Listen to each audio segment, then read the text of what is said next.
Saudara-saudariku, alhamdulillah kita diberikan kesempatan oleh Allah Subhanahu wa taala untuk kembali menjalani aktivitas kehidupan kita sampai dengan di malam Jumat ini waktu Indonesia bagian barat dari kota Lampung. Kita bermohon pada Allah Subhanahu wa taala semoga kehidupan kita diberkahi oleh Allah Subhanahu wa taala dan semoga Allah menjaga kita sampai kita wafat dalam keadaan muslim yang bertakwa insyaallah. Untuk itulah Nabi Muhammad SAW seringkali mengingatkan sahabat-sahabat beliau dan diteruskan kepada seluruh umatnya, bahkan menjadi satu bagian wasiat penting setiap hari Jumat yang ditekankan oleh para khatib dengan mengutip firman Allah di surah Ali Imran di ayat ke-102. Ya ayyuhalladzina amanu taqullaha haqqa tuqatih wa la tamutunna illa wa antum muslimun.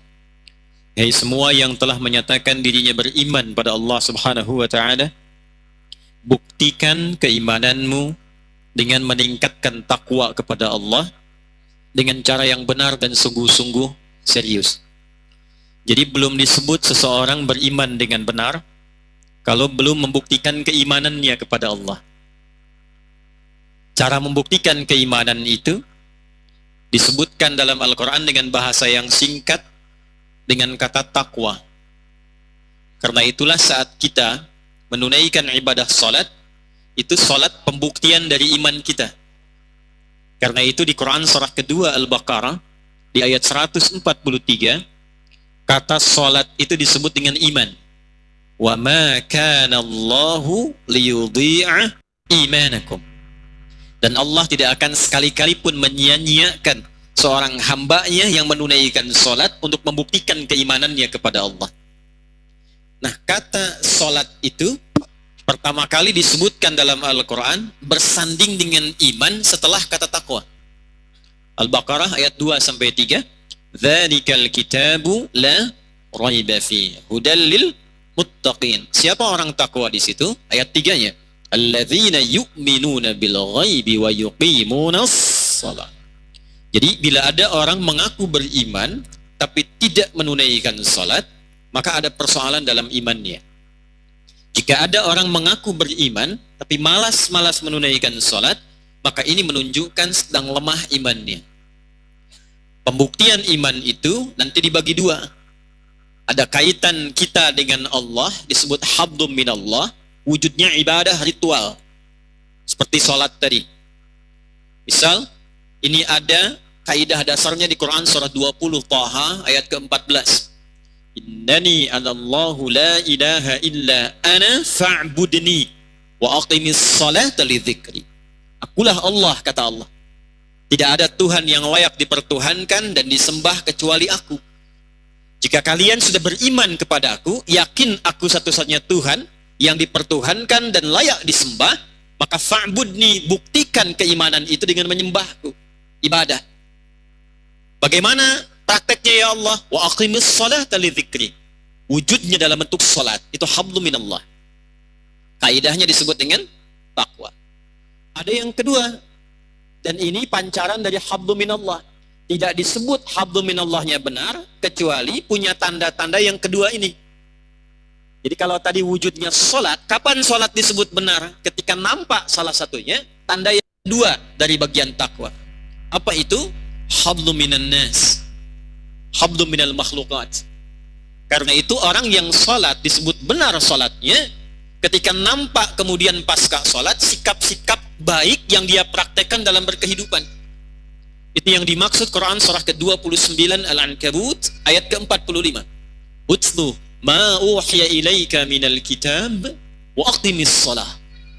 Sebelum Anda sholat, baca dulu, pelajari dulu, pahami dulu semua bacaan-bacaan dan gerakan yang akan dilakukan dalam sholat.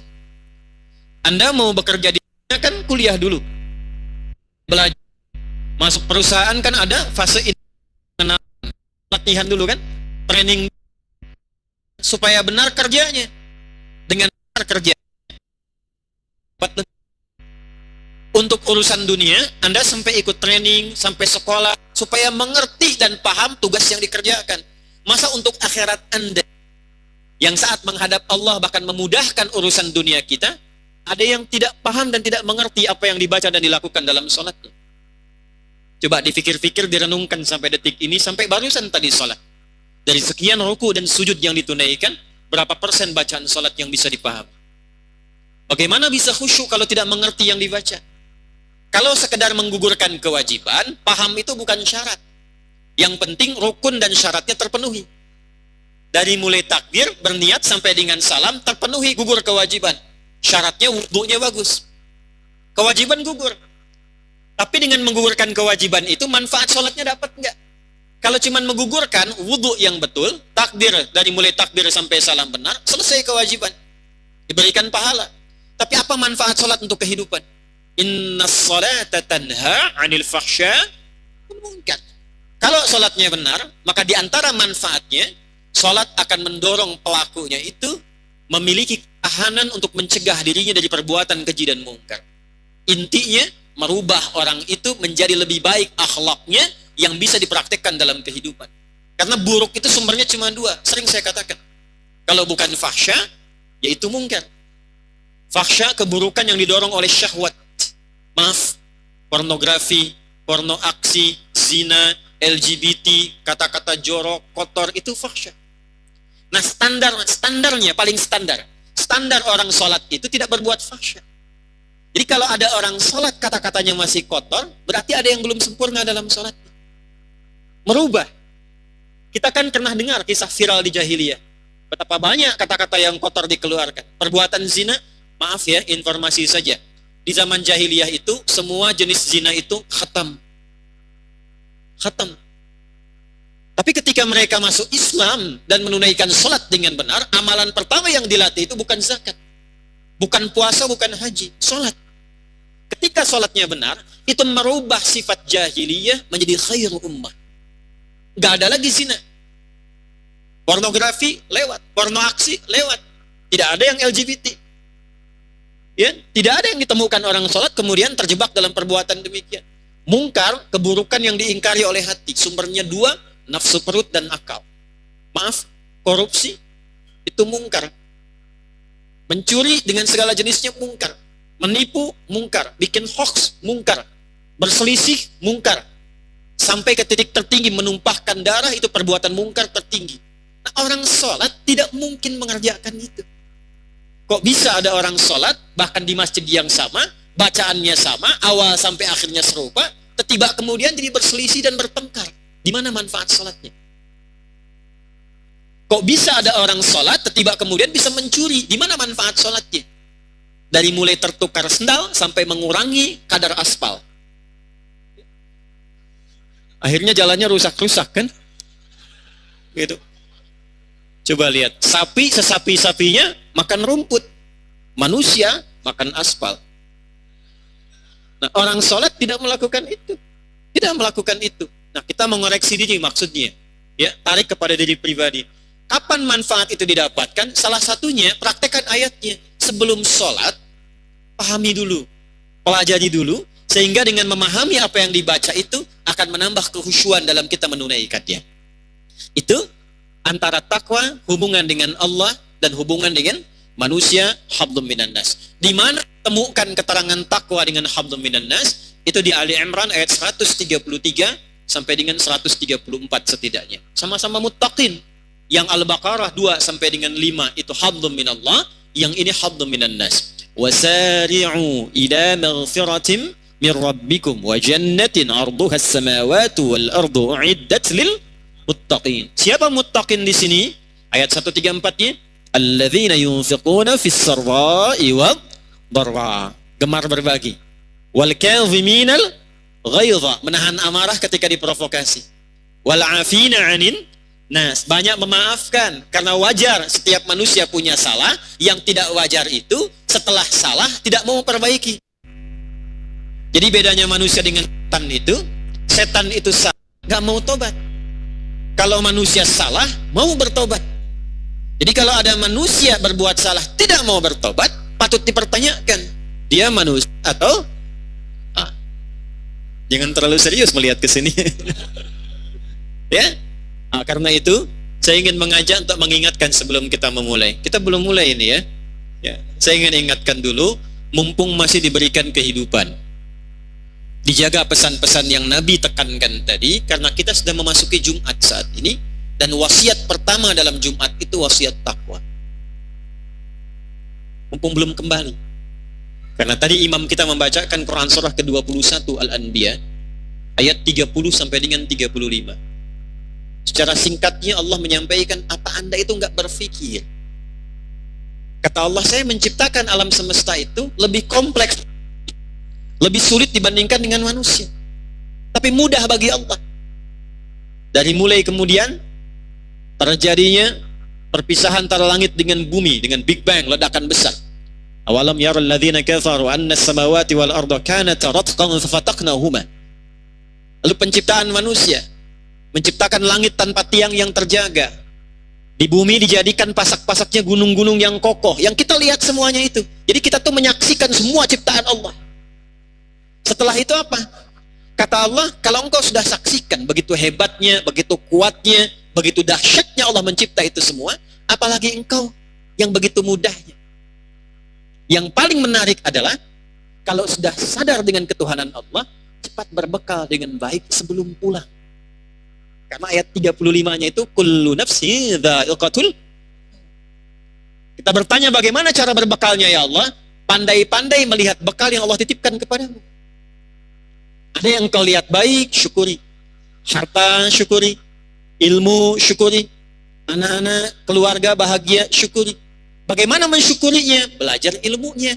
Gunakan semua itu dengan cara yang benar sesuai dengan petunjuk Allah. Kalau diberikan harta, belajar fikih harta, bagaimana cara menggunakannya. Kalau berkeluarga, di kita punya ilmunya. Bahkan sebelum menikah sudah ada petunjuknya dalam Al-Quran. Ini ayatnya, ini hadisnya. Belajar supaya benar menunaikan peran dalam rumah tangga. Antum suami, antum dihisab. Antum ayah, antum dihisab. Ingat akan dihisab. Antum anak, antum dihisab. Makanya ada fikih anak. Bagaimana bersikap pada ayah, pada ibu. Bagaimana mendoakan ayah ketika keluar mencari nafkah. Saya tanya pada antum nih anak-anak ini. Pernah nggak mendoakan bapaknya ketika bapaknya bekerja yang membawa harta untuk Anda sendiri? Jangan-jangan Anda yang kuliah ini cuma pinter nuntut nih. Kapan dikasih untuk SPP? Uang kos kurang. Antum nuntut minta diberi sesuatu. Pernah nggak mendoakan ayah antum yang berkeluh kesah itu? Yang keluar pilunya. Yang berangkat lelah, yang pura-pura nggak makan itu, untuk menutupi kekurangan antum di pesantren itu, untuk memberikan kecukupan Anda di kampus itu.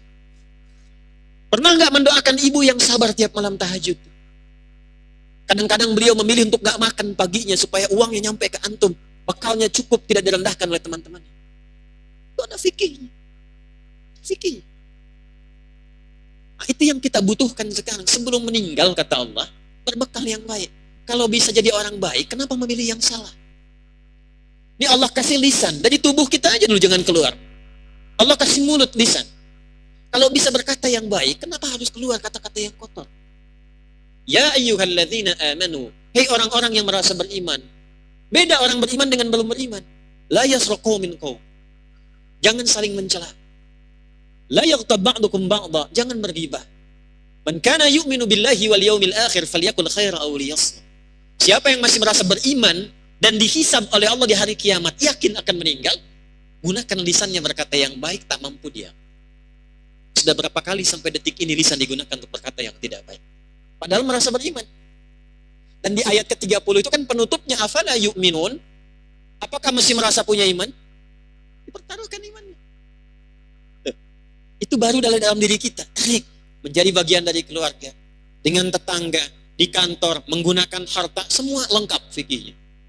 Nah, kalau kita bertanya kembali, bagaimana kita menjadikan itu sebagai kurikulum kehidupan, supaya memahami pengetahuan, ilmunya, caranya, maka itulah materi kita yang akan kita gali dengan mengembalikan pada kajian Aqsa, Al-Quran, Sunnah Solution.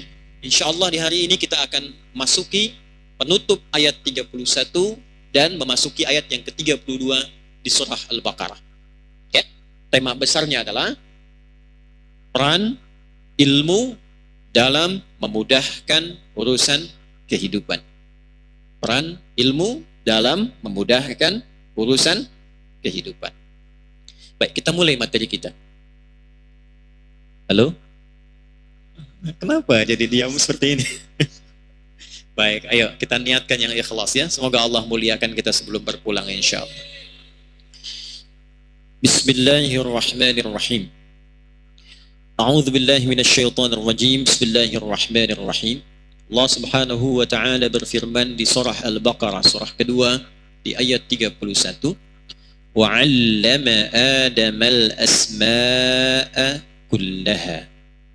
ثم عرضهم على الملائكة فقال أنبئوني بأسماء هؤلاء إن كنتم صادقين قالوا سبحانك لا علم لنا إلا ما علمتنا إنك أنت العليم الحكيم. Demikian penutupnya di ayat ke-32. Silahkan nanti dibuka mushafnya supaya ada ketersambungan di pembahasan kita. Sebelum kita menutup dari ayat 31 ke ayat 32, perkenankan saya mengingatkan terlebih dahulu pentingnya tugas yang kita jalani di muka bumi ini.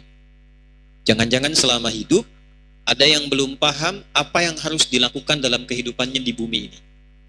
Apalagi di Lampung ada kota bumi. Ibu kotanya dunia, Madinatul Ard, kota bumi. Pecintanya di Jawa Barat, Sukabumi, hubbud dunia. Saya ke Sukabumi, saya bilang hubbud dunia, bukan Ustaz, ya hubbul ard katanya. Baik, bismillah. Kita yang berkehidupan sering kita sebut dengan bumi. Bahasa Al-Qur'annya itu Al-Ard. Al-Ard. Kembali dulu ke ayat 30-nya. Wa idh qala rabbuka lil malaikati inni ja'ilun fil ardi khalifah. Nah, kata al-ard, al-ard, ya, saya tuliskan. Saya tidak akan tanya kelihatan enggak ya, saya udah tahu insyaallah. Al-ard.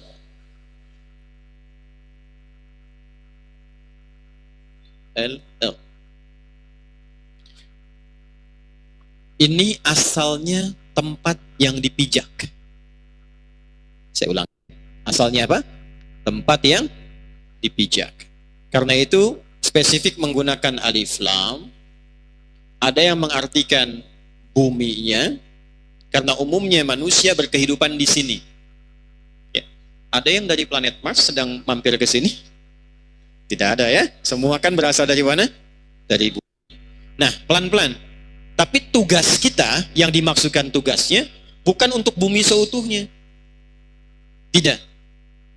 Ya, tapi yang dimaksud di tempat yang kita, di bagian bumi itu. Lahir di mana, tumbuh di mana, hidup di mana, berkembang di mana, sampai kembali kepada Allah Subhanahu wa ta'ala. Nah, di tempat yang kita pijak ini, sekarang misalnya kita di mana? Di Masjid Ad-Du'a di Hadim. Baik, bagian dari provinsi Lampung. Satu dari 38 provinsi dari Negara Kesatuan Republik Indonesia. Berarti Indonesia bagian dari bumi, warga dunia. Ya. Dan di Undang-Undang Dasar kita pun di pembukaannya disebutkan ikut serta ya dalam rangka memakmurkan kehidupan di dunia. Tapi tugas kita yang paling pokok itu di sini. Dan ini pun dibagi lagi. Misal saya lahirnya di Banten, tepatnya di Pandeglang, tumbuh berkembang terus beda kota, kemudian aktivitas lebih luas lagi, misalnya secara umumnya di Indonesia. Anda dari lahir beraktivitas, kemudian terus tumbuh sampai sekarang, umumnya ada di Lampung misalnya. Dari 38 provinsi, Anda aktivitasnya di sini. Maka fokus yang paling pertama itu ini. Bukan keluar dulu. Ingat itu ya. Maka fokus yang paling pertama apa? Ini. Jadi kalau setiap daerahnya dari setiap provinsi memahami tentang ayat ini, itu pasti pasti setiap daerahnya akan bangkit. Sukses, makmur. Tinggal nanti kesuksesan kemakmurannya diikat jadi kesatu kesatuan sehingga satu negara mendapatkan kemakmuran. Apa pesan Qur'annya? Inni ja'ilun fil ardi khalifah. Apa itu khalifah? Sering saya katakan, satu. Dari kata khalafa yang artinya saling menggantikan. Satu. Dari segi pelakunya. Jadi orang-orang yang berkehidupan termasuk kita sekarang saat ini itu nggak akan abadi. Antum pun yang tinggal di Lampung nggak akan selamanya hidup. Pasti ada yang meneruskan kembali. Antum punya anak, anaknya punya anak lagi. Begitu ini selesai, muncul generasi selanjutnya. Kenapa kita disebut dengan khalifah? Salah satu pesan moral dan penguat yang ingin ditekankan dalam Al-Quran, ingat, kita nggak akan selamanya hidup. Pung masih hidup, baktikan tugas kita di tempat kita menapak itu untuk mewujudkan makna yang kedua dan ketiga dari kata khalifah ini. Mumpung masih ada, karena setelah itu akan digantikan oleh yang lain. Jelas? Sekarang, apa yang harus dilakukan sepanjang masih berkehidupan itu? Maka makna yang kedua, ini berarti seakar dengan kata amara atau semakna dengan kata amara ya'muru. Memakmurkan. Sifatnya disebut dengan al-umru, umur. Artinya dalam bahasa Indonesia, satu kata umrun itu yang pertama menunjuk pada segala hal yang bermanfaat. Ini. Kalau bicara yang bermanfaat. Kalau bekerja dengan benar. Mendapatkan yang bermanfaat. Kalau punya kebijakan, buat kebijakan yang bermanfaat. Karena itu DKM kenapa Dewan Kemakmuran Masjid? Nah, masjidnya bukan rame. Kalau cuma rame, maaf, di stadion rame. Konser musik rame. Belum dimulai, baru disebar tiket, udah rame. Itu rame namanya. Tapi nggak ada misalnya pertunjukan musik begitu makmur. Nggak ada. Nah di masjid makmur itu bukan rame, menghadirkan segala yang bermanfaat. Kalau ada sholat berjamaah, cari imam yang bagus bacaannya seperti tadi. Supaya apa? Supaya manfaatnya terasa oleh makmum. Enak sholatnya, nyaman rukuknya, tenang sujudnya. Kalau bikin pengajian, jangan kejar ramenya, cari manfaatnya. Cari kiai, ustadz, habib, pengisi yang memberikan manfaat untuk jamaah. Jangan cuma jamaah itu datang untuk tertawa. Setelah itu nggak kenal Tuhannya, nggak kenal cara ibadah kepadanya, pulang begitu saja. Itu bukan makmur namanya. Jadi setiap tempat yang kita pijak, dimanapun itu, usahakan memberikan yang terbaik, yang bermanfaat. Itulah sifat orang Islam.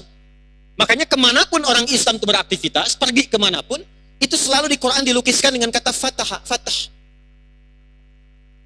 Dari Madinah balik ke Mekah, Fathu Mekah. Ke Iberia, Andalus, sekarang Spanyol, disebut Fathul Andalus. Selalu fatah. Apa itu fatah? Fatah itu dari kata fatah. Allah punya sifat fatah yang membuka segala yang baik-baik, bermanfaat. Jadi antum kemanapun beraktivitas, tunjukkan antum itu pribadi yang bermanfaat. Di kantor, jadilah karyawan yang bermanfaat. Jadilah petugas yang bermanfaat. Jadilah sosok yang mengeluarkan nilai-nilai kebaikan. Ini sepanjang kita berkehidupan. Yang ketiga, ini yang paling pokok, sukses dan bahagia. Tuh. Awas ini ya. Ini tugas kita tuh 3 ini aja. Ya, selama hidup, dimanapun berkehidupan, tugasnya 3 ini aja. Ya, ini nanti yang disebut turunannya dengan ibadah. Baik sukses dan bahagia. Mengerjakan apapun, usahakan sampai sukses. Jangan tanggung. Anda yang mahasiswa nih, saya lihat 80% kurang lebih, anak-anak muda mungkin masih kuliah. Kalau sedang kuliah, sedang belajar, jangan tanggung. Tiket yang terbesarnya, cita-citanya apa? Target terbesar apa? IPK 4 misalnya. Jangan berhenti di S1, S2, S3, sampai ke puncak. Karena fitrah kehidupan kita itu, memang Allah siapkan sampai yang tertinggi nih. Nanti kalau sudah sukses, Anda berasal dari Lampung, S1 selesai, S2 merantau, ya masih keluar ke Jawa misalnya, ya ke Jakarta, ada yang ke Bandung dan seterusnya. S3-nya sampai ke Amerika. Itu walaupun sukses di Amerika jadi profesor, tetap bahasa Qurannya pulang ke Lampung. Bangun daerah. Itu ada di Quran surah ke-9 ayat 122. Karena tanggung jawabnya di sini. Lahir di sini, tumbuh di sini, besar di sini, numpang berkehidupan di sini. Maka setelah Anda sukses, kembali ke tempat Anda, makmurkan tempatnya. Gitu. Ya. Wa ma kana al-mu'minuna liyanfiru kafah. Perhatikan kalimatnya. Falaula nafara min kulli firqatin minhum ta'ifah liyattafaqahu fid din. Kalau sudah sukses belajarnya, ujung ayatnya, waliyunziru qaumahum idza raja'u ilaihim la'allahum yahdharun. Kalau sudah sukses kata Quran, balik ke daerah, bangun daerah. Yang kuliah di agama sampai ke Jamiah di Madinah, Ummul Qura di Mekah, Al-Azhar Asy-Syarif di Mesir, kuliah dakwah di Libya misalnya sampai ke dan seterusnya, sukses pulang. Didik masyarakat.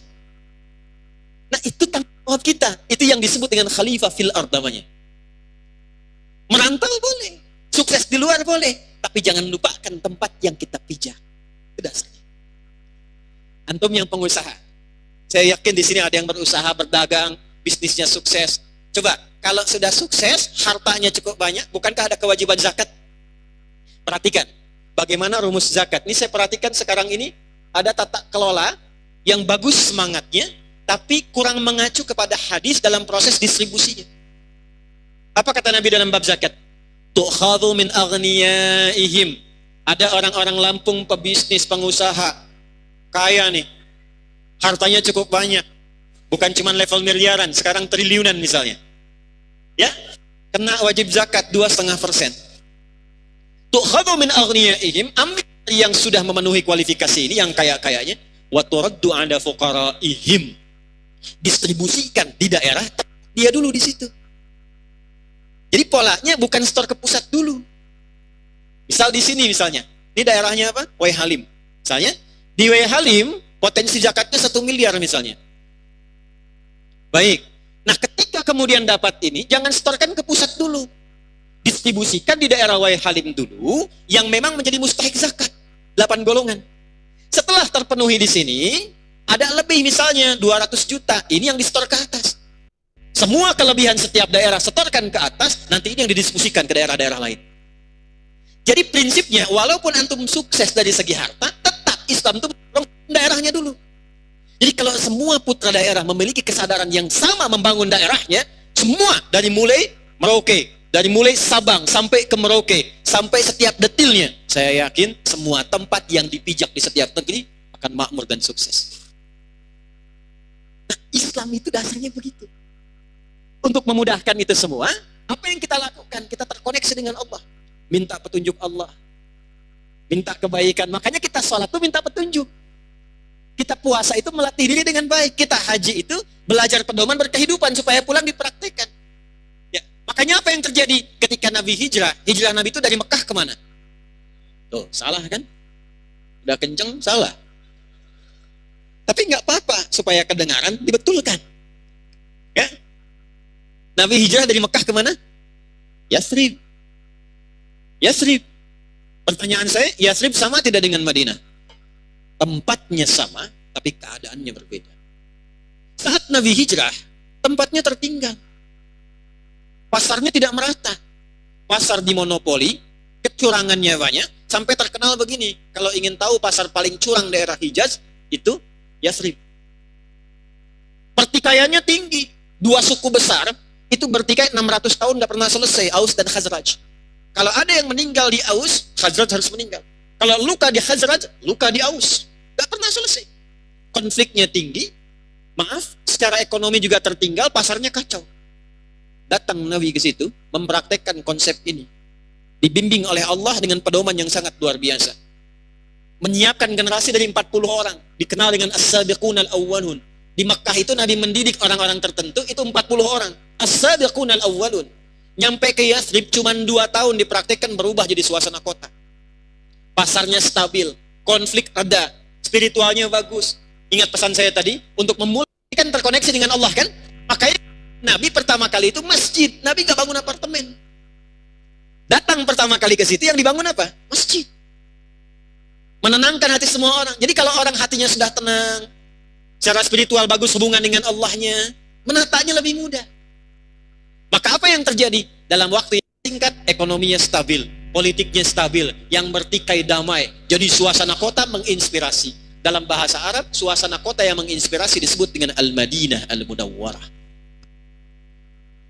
Kaidah mengatakan, kalau ada tempat yang istimewa, waktu yang istimewa, maka kaidah tafsir mengatakan tujuannya bukan untuk mengkultuskan tempat dan waktu itu, tapi supaya kebaikan yang ada di tempat dan waktu itu menyebar ke setiap tempat dan waktu. Contoh, kemarin kita baru selesai Ramadan ya kan? Baik. Nah, bukankah saat Ramadan salatnya rajin kan? Tahajud, tarawih gitu kan? Baca Qur'annya lengkap ya? Masya Allah, berapa kali khatam? Ada yang 2 kali, 3 kali, 4 kali, ada yang berkali-kali khatam, Masya Allah. Pertanyaan saya sederhana, habis Ramadan, kira-kira masih sama nggak? Nah, membandingkannya tidak harus dengan Ramadan, karena suasananya beda. Membandingkannya dengan sebelum Ramadan, pra-Ramadan.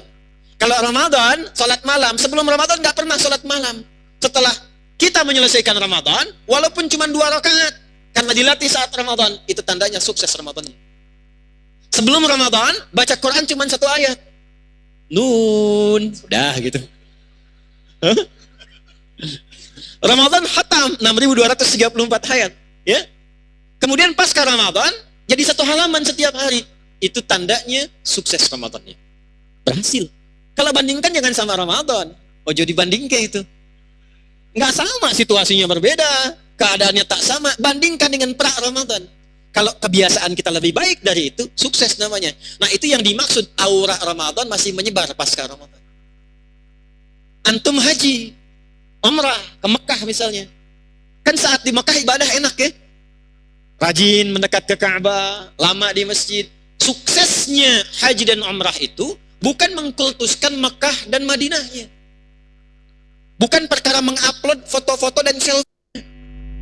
Oh, saya ingatkan jemaah haji kita nih. Nanti saya bahas ba'da Isya insyaallah. Hati-hati, udah nabungnya banyak, naik lagi biayanya. Ngantrinya lama, nyampe sana pahala hilang. Ini rahasia nih, nanti saya bagi rahasianya ba'da Isya nih. Ya? Betul, ini indikasinya bisa terjadi. Bisa terjadi. Sudah nabungnya cukup besar, ngantrinya kemudian cukup lama, begitu berangkat sampai di sana, ada potensi hilang amalannya. Ada penyebab sebelumnya. Ya, nanti kita tunjukkan di antara contoh-contohnya. Ya, ba'da Isya insyaallah kita bahas. Nah, saya mau kembalikan ke sini dulu teman-teman sekalian. Saya kembalikan lagi, apa yang ditata oleh Nabi menjadi Madinah. Ketika dikembalikan ke kita, konsepnya sama. Bukan dikultuskan Makkahnya, bukan dikultuskan Madinahnya, bukan Masjidil Haramnya, bukan Masjid Nabawiynya. Ketika pulang, sekalipun tempatnya di Masjid Ad-Du'a, doanya tetap sekhusyuk ketika berada di Masjidil Haram. Itu maksudnya. Ya, kalau di Masjidil Haram itikaf dari subuh sampai Isya, yang minimal di sini datang sesaat sebelum adzan. Itu keberhasilannya. Nah, dibalik kepada suasana kita sekarang, jangan kita kultuskan, kita banggakan dengan Madinahnya tempo dulunya begini, begitu, bukan itu yang dimaksudkan. Jadikan sebagai pelajaran yang pesan dan kesannya kita gunakan sebagai pedoman untuk membangun tempat yang kita dapati sekarang sebagai amanah dari Allah Subhanahu wa taala. Itu dasarnya. Sekarang saya tanya pada, maaf ya, sebelum kita masuk ke Isya, sudah masuk waktunya? Belum ya? Lihat baik-baik, contoh sebentar. Antum yang sudah belajar di kampus-kampus dan sebagainya, pernah nggak mengabdikan ilmunya untuk mengajar di daerah tempat dia menetap? Antum yang sukses-sukses, saya lewat tadi, Masya Allah, rumahnya besar-besar, luas-luas, bagus-bagus. Pertanyaan saya, dari sekian banyak kesuksesan itu, pernah nggak melihat sekitarnya yang layak untuk diberi dan dibagi? Nah, khalifah fil ard itu dasarnya tidak harus dikatakan bumi seutuhnya. Antum tidak harus mengeluarkan, oh ini saya ingin bangun Amerika, saya ingin bangun Cina, saya ingin bangun India misalnya. Tidak. Antum lahir di Lampung, tumbuh di Lampung, besar di Lampung, makmurkan daerahnya. Tarik ke atasnya lagi, tumbuh di Indonesia, lahir di Indonesia, warga negara Indonesia, dapat beasiswa kuliah pun dari pemerintah, balik-balik bangun negeri kitanya. Itu poinnya. Nah, pertanyaannya, bagaimana cara kita bisa memakmurkan itu dari mulai membangun keluarga, membangun kehidupan rumah tangga yang baik, membangun kehidupan warga yang baik, sampai mendapatkan baldatun thayyibatun wa rabbun ghafur, sampai meninggal. Apa bekalnya? Apa rumusnya? Bagaimana caranya? Maka diterangkanlah kemudian di ayat 31. Kalau ayat 31 tidak kita dapatkan sebelum mempraktekkan ayat 30, maka maaf, yang mungkin terjadi, maaf sekali, kerusakan, perselisihan, pertumpahan darah. Awas, awas, awas. Ataj'alu fiha may yufsidu fiha wa yasfikud dima. Ya Allah, mengapa yang ditugaskan untuk menjadi khalifah ini makhluk yang berpotensi merusak dan menumpahkan darah? Sekarang ada manusia yang merusak, ada? Ada. Dia sudah berumah tangga tapi merusak rumah tangga orang lain. Jangan dipotong kalimat ini ya. Sekarang suka ada video shot-shot ditempatkan kepada yang lain, nggak boleh. Ya? Bahkan kemudian maaf, diberikan jabatan merusak dengan jabatannya. Dititipkan harta merusak dengan hartanya. Yang paling aneh, nggak punya jabatan, nggak punya harta, nggak punya ilmu, merusak juga. Tuh. Ada yang bahkan menumpahkan darah. Yang paling fatal menumpahkan darah dan menyebutkan nama Allah di dalamnya. Tembak sana, dor, Allahu Akbar. Bom sini, dor, Allahu Akbar. Itu yang paling fatal. Itu yang paling fatal. Karena itu, untuk kita menjadikan amanat kehidupan ini benar, kemudian bakalnya juga benar, maka dijawablah di ayat ke-31, وَعَلَّمَ آدَمَ الْأَسْمَاءَ كُلَّهَا. Maka bekal pertama yang Allah berikan kepada manusia supaya sukses jadi khalifah di tempat yang dia pijak itu tidak ada yang lain. Maaf ya, yang disebutkan pertama bukan harta, bukan kedudukan. Anda sekarang punya kedudukan, boleh jadi bupati, jadi gubernur, sampai ke tingkat paling atas presiden. Tapi nggak punya bekal yang ini, nggak akan sukses. Anda punya harta sebanyak apapun, silahkan. Tapi nggak punya bekal yang ini, nggak akan sukses mengelola hartanya. Maka bekal yang dimaksudkan dalam Al-Quran adalah ilmu. Secara singkat, kita akan tutup. Disebutkan setidaknya 779 kali dalam Al-Quran turunan kata ilmu ini. Dari 779 dibagi bab. Dari mulai bab diri sendiri sampai rumah tangga, sampai ke bekerja, ada kedudukan sampai dengan meninggal dunia. Itu yang kita keluarkan sesuai dengan pokok bahasa di malam hari ini. Lalu bagaimana mempraktekannya dalam kehidupan? Insya Allah pembahasannya kita akan lanjutkan setelah menunaikan sholat Isya berjamaah. Kita jeda sejenak, kita lanjutkan setelah menunaikan sholat Isya. Assalamualaikum warahmatullahi wabarakatuh. Sukses dan bahagia. Falahun.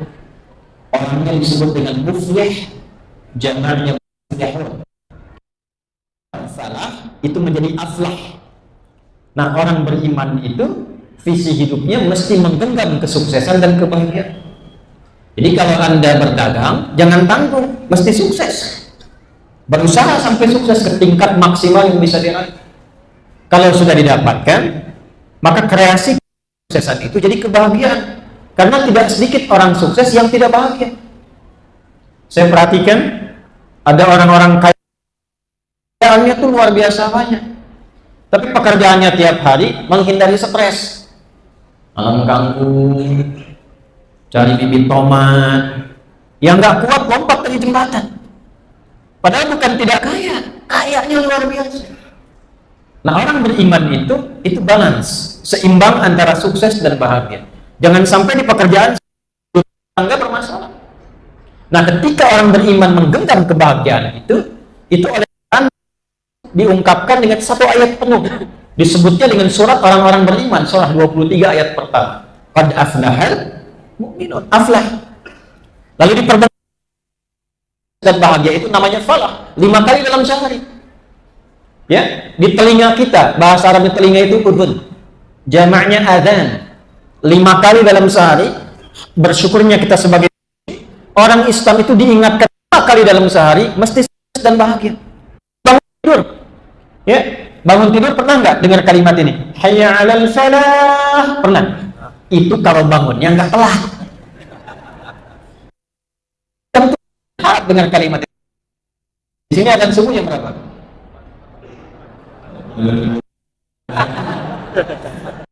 Mulai kesini nih ya. Yang ini bukan itu akhwat harus. Kemudian siang diperdengarkan lagi kan? Hayya 'alal falah.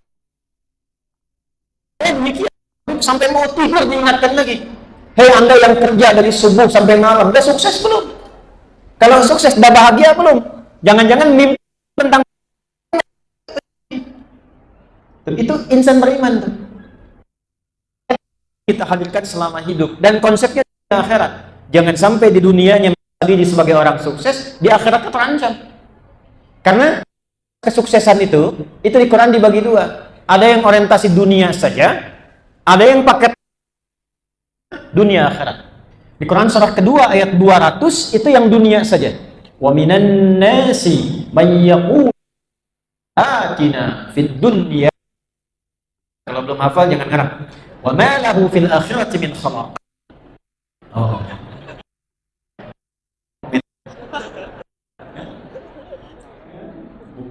Bukan ahlinya komen. Tuh, sekarang banyak yang bukan punya masalahnya komen. Ya. Masalah baru itu menghafal. Nah, ada yang di antara yang orientasi hidupnya yang penting dunia. Akhiratnya gimana nanti? Bangke. Nanti bagaimana? Ini tidak, yang penting dunia aja. Ya, wa ma yuhlikuna illa ad-dahr. Kehidupan itu cuma dunia lah, nanti bagaimana nanti alam. Tuh, gitu tuh. Jadi kalau ada yang seperti itu sekarang, itu ketinggalan zaman. 15 abad yang lalu sudah ada yang seperti itu. Abu Jahal dan kawan-kawan. Sudah ada. Nah, ayat 101-nya itu yang merubah cara berpikir supaya ada keseimbangan. Wa minhum may yaqulu atina fid dunya wa fil akhirati hasanah. Qina adzabannar itu bukan akhirat saja. Menyiapkan kegiatan yang baik yang tidak beresiko memunculkan neraka. Kan nggak mungkin neraka mengancam kalau nggak ada perbuatan di dunia yang tidak baik. Cara memahaminya demikian. Karena itu dunianya baik, akhiratnya sedang baik. Nah, selama berkehidupan dimanapun kita, itu tugas kita itu seperti apa? Untuk bisa mendapatkan itu dan teruskan pada generasi yang akan menggantikan dan mesti lebih baik. Awas ya, saya kalau diminta ada sebagian teman Ustaz, saya bilang jangan, mesti lebih hebat, lebih bagus dibandingkan saya. Karena tantangan dia di masa depan, masalahnya lebih kompleks dibandingkan dengan tantangan di masa kini. Mesti lebih hebat lagi, lebih berilmu lagi. Nah, siapkan anak-anak Bapak Ibu, anak kita semua, supaya meneruskan apa yang telah kita bangun saat ini. Lebih baik lagi. Dan bangun tempat kita berpijak, seperti tadi telah kita bahas. Dasarnya apa untuk mewujudkan itu? Ternyata modal pertamanya bukan harta. Antum kalau ingin sukses, kaya dan bahagia, beruntunglah kalau punya modal ini sekalipun tidak punya modal harta. Kenal Abdurrahman bin Auf? Ayo bilang kenal. Sekali lagi ada yang kenal, saya tutup pengajian. Abdurrahman bin Auf kan nggak punya modal harta tuh saat berbisnis pertama itu. Modalnya ini yang akan kita bahas. Hartanya nggak ada. Dan hebatnya ditawarin dapat modal setengah orang paling kaya di Madinah. Setengah orang paling kaya. Ada yang menyebutkan kebun kurmanya aja itu hampir di Madinah punya dia itu rata-rata. Sekarang satu kebun kurma itu Masya Allah bisa miliaran, bisa puluhan bahkan. Itu hampir semua itu punya dia. Tiba-tiba datang ke Madinah, ke Yathrib dulu sebelum jadi Al-Madinah Al-Munawwarah, ditawari dua, insan beriman itu luar biasa. Masya Allah. Berapa banyak orang-orang yang merasa disebut kaya di sini yang telah bisa memberi fasilitas kepada yang mau berusaha supaya bisa bangkit. Akhil karim, saudaraku yang mulia, kama qala, sami'tu annaka kunta ghaniyan. Aku dengar engkau pernah kaya, kemudian jatuh fakir karena mempertahankan keimananmu. Kalau ingin kaya lagi, khudh nisfa mali, ambil setengah kekayaan. Aku dengar engkau ditinggalkan keluarga. Kalau ingin nikah lagi, pilih perempuan paling cantik di kota ini, sekalipun bagian dari keluargaku, aku fasilitasi pernikahan. Kalau antum saya yakin ditanya begitu jawabannya udah kebayang. Wajah-wajahnya kan. Baik. Ini apa? Beliau mempraktekkan dasar ini dan dengan imannya. Ingat ya, bukan dengan pengalaman atau dengan perasaan kehebatannya, tapi dengan imannya. Dasarnya begitu. Karena konsep dasar kita ketika disebut beriman, maka semua terkoneksi dengan Allah. Kerjakan karena iman. Kalau kita sholat, contoh nih barusan sholat, walaupun bacaannya panjang, tapi kalau dikerjakan dengan iman, ada kenikmatan. Ada seorang penghafal Quran di Timur Tengah, hafal Quran 30 juz, bacanya bagus. Satu kali ikut tarawih, ini kisah nyata. Di satu masjid, bacaan panjang, rakaat pertama Al-Baqarah sampai hatam. Rakaat pertama. Kalau mau coba ntar saya kesini lagi, saya imamin rakaat pertama Al-Baqarah selesai. Rakaat pertama. Singkatnya begitu salam, panjang. Jadi si hafidh ini, qari penghafal Quran ini, jadi kakinya tuh rakaat pertama udah ketak dia, udah kerasa pegel. Di sampingnya ada seorang sepuh. Tenang aja. Nikmat. Begitu selesai, tanya, kakek ini luar biasa. Saya ini penghafal Quran. Kakek hafal nggak? Enggak, katanya. Cuma saya sering aja ikut berjamaah. Apa tipsnya? Saya seorang penghafal Quran, rakaat pertama Al-Baqarah, kaki saya kayaknya sudah berat. Kakek begitu nikmat. Apa tipsnya? Dan jawabannya, karena Anda sholat dengan hafalan Anda, saya sholat dengan iman saya. Bukan hanya bab ibadah, bisnis pakai iman beda dengan yang nggak pakai iman. Belajar pakai iman tidak sama dengan yang tak pakai iman. Memimpin dengan kedudukan pakai iman tak sama dengan yang tak pakai iman. Apapun itu. Nah, ciri orang beriman itu mengerjakan semua dengan imannya. Abdurrahman bin Auf itu dengan imannya, yakin betul apa yang diajarkan Nabi, dipraktekkan ini. Bekal pertama yang diberikan oleh Allah bukan harta, bukan kedudukan, tapi ilmu. Wa 'allama Adama al-asma'a kullaha. Ini yang Allah berikan kepada Adam sebelum turun ke bumi itu ilmu. Dan lihat redaksinya, saya pernah terangkan saat membahas ayat ini, dan kita buka kitab-kitab tafsirnya. Al-asma'a kullaha, bahasa singkatnya semua ragam pengetahuan yang dibutuhkan dalam beraktivitas di bumi. Bahasa kita itu mampu. Cuma bedanya dengan Nabi, kalau semua Nabi Rasul diajarkan langsung.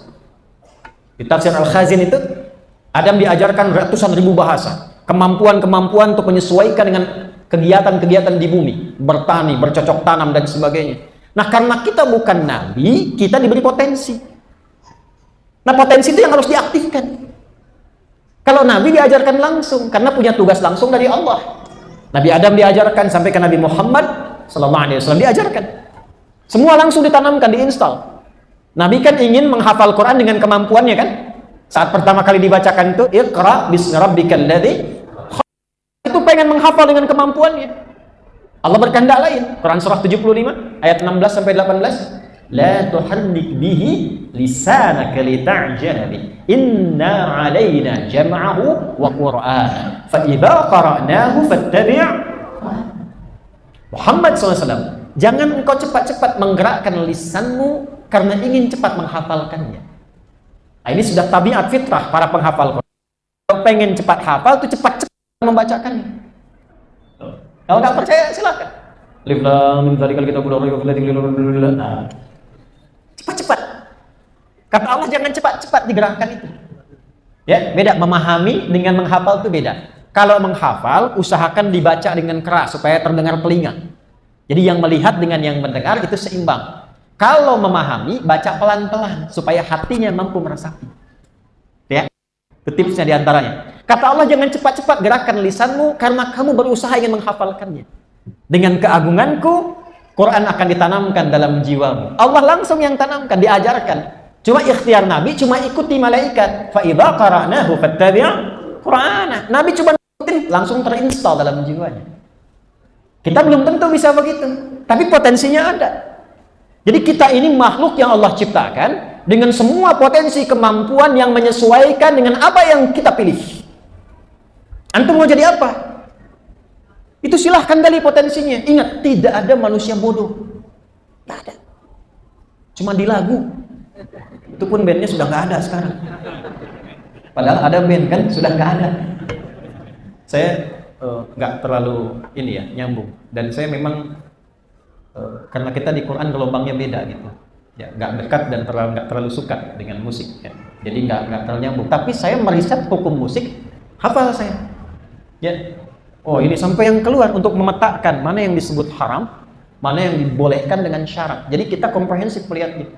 Kenapa ada hadis ini? Kenapa ada hadis yang melarang? Kenapa di sini ada yang membolehkan? Kapan dibolehkan? Kapan dilarang? Itu sampai meriset. Sehingga ketika anak-anak muda muncul kekinian dengan bab itu kita bisa jawab. Sampai saya hafal notasi. Padahal saya bukan ahli di bidang itu, tapi saya menghafal untuk memahami. Antum belum tentu hafal. C D E F G A B C G A B C D F G D F G A B C D A B C. Fisgis A, Fisgis A, B, Cisdis E, B, Cisdis E, Fisgis Ais B, Fisgis Ais B, Cisdis Ais, Fisgis Ais, Fisgis Ais, Fisgis. Hafal saya. Tapi untuk dipraktekkan dalam bentuk notasi, dalam bentuk permainan, saya tidak hafal, karena memang bukan tugasnya di situ. Tapi saya paham, sampai ditarik ke syair, ada 16 sampai 17 bahrah. Ya, dulu tawilun lahudun al-bukhuri, fadailu, fa'ulun, mafa'ilun, fa'ulun, mafa'ilu. Kifanan kimin dzikra habibin wa manzili bisaqtili wa baina dakhuli fahawmali rajas mustafilun mustafilun mustafilun mustafilun mustafilun mustafilun sautus safiril bulbuli hayya qalbi thamili al-ma'u wa zahru ma zahri lahdun muqali fa anta yasridali wa sayyidi wa mawlali fa kam tajimbuni ghazayyinun muqayqali qataftuhu min wajnatin wa fi hadha ar-rajuli fa qala la faqad qadamu hadwili wa wal walad wali ya waylani fa qultu la tuwalbini fa bayyinul lu'ali qalat lahu hina kadha in arwadul muqali ka hatta faqailali tantabi coba ulangi. Itu ada syajaknya, ada notasi, ada melodinya. Tapi ulama Islam ketika datang mengkonversi itu dari dunia musik kepada nazam, dipakai untuk ilmu. Babnya kesini lagi. Maka rajas yang mustaf'ilun diganti jadi apa? Nazamnya alfiyah.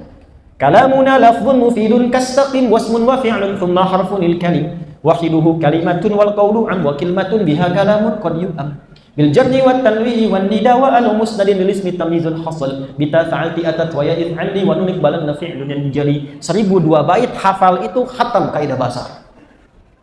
Ada lagi apa lagi misalnya? Syatibiyah alfiyahnya. Apalagi misalnya? Ya alfiyahnya Imam Suyuti dalam bidang ilmu hadis dikumpulkan jadi ilmu.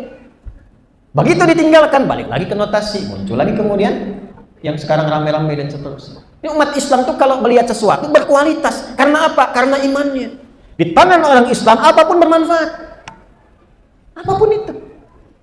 Makanya khairun nas anfa'uhum linnas. Itu baru nas, apalagi mukmin. Orang beriman tuh dimanapun bermanfaat.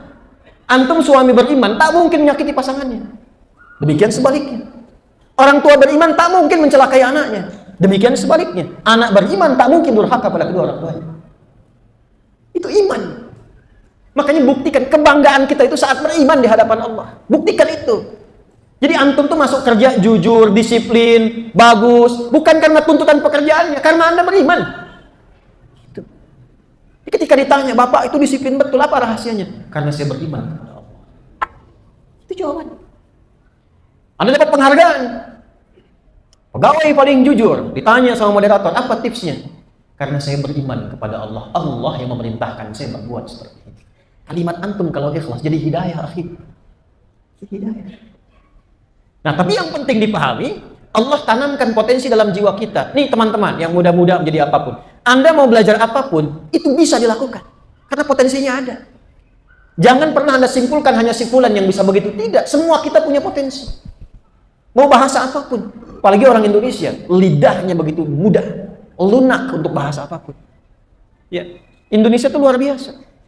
Saya riset, saya kan bidang pokoknya di bahasa. Saya itu mengkaji bahasa untuk meriset Quran. Disertasi saya menggali setiap lafaz dalam Al-Quran 30 juz. Setiap lafaznya. Ya, mengambil tafsirnya Syekh Muhammad bin Tahir, ya, bin Ashur, Muhammad Tahir bin Ashur. Di kitabnya At-Tahrir wa Tanwir 30 juz kita riset. Tapi yang paling menarik tuh orang Indonesia itu belajar bahasa apapun cepat. Dan gak ketahuan seperti orang aslinya kalau kelihatan wajahnya. Dan dia kaifa hal. Dikira orang Arab, ternyata kota bumi. Hey John, where have you been? Dikira orang Amerika. Woi Halim. Orang India sehebat-hebatnya ketahuan India. Why don't you pay? Give the money. Ketahuan. Cina seunggul-unggulnya ketahuan Cina. Indonesia luar biasa. Dan banyak. Musim haji berangkat lewat maktab karena nggak tahu, ya, cuman bawa gelang, nggak tahu jalan, nggak bisa bahasa Arab, nggak patah arang, lihat askar nih, ada askar, tanya, Pak, ihdinas siratal mustaqim, tunjukin saya jalan yang lurus, katanya. Bahasa Arab nggak bisa. Askar juga nggak kalah jalan kan? Dia nerangin pakai bahasa Arab, dia nggak paham. Akhirnya dia lihat maktabnya di mana. Oh, itu Azizi. Yang ada di apa nih? Amin. Lulus nih ya, nggak usah belok-belok. Kalau belok tersesat enggak. Kalau kesini dikecam orang nanti, itu dosanya. Indonesia. Masya Allah.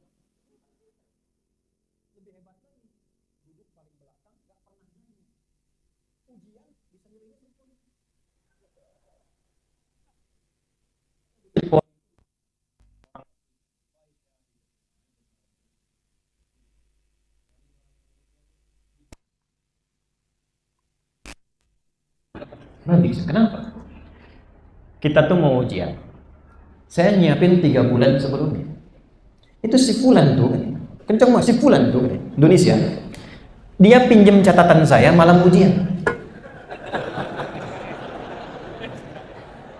Begitu keluar nilai, saya 75, dia 80. Duduk paling belakang, nggak pernah nanya, cuman malam ngeliat. Dia, saya bilang dia belum tahu sistem SKS. Sistem kebut sekarang ada yang sejam, Pak. Fotokopian. Jadi potensinya ada. Nah, cuman memang babnya mesti sempurna dulu, mesti ada itu.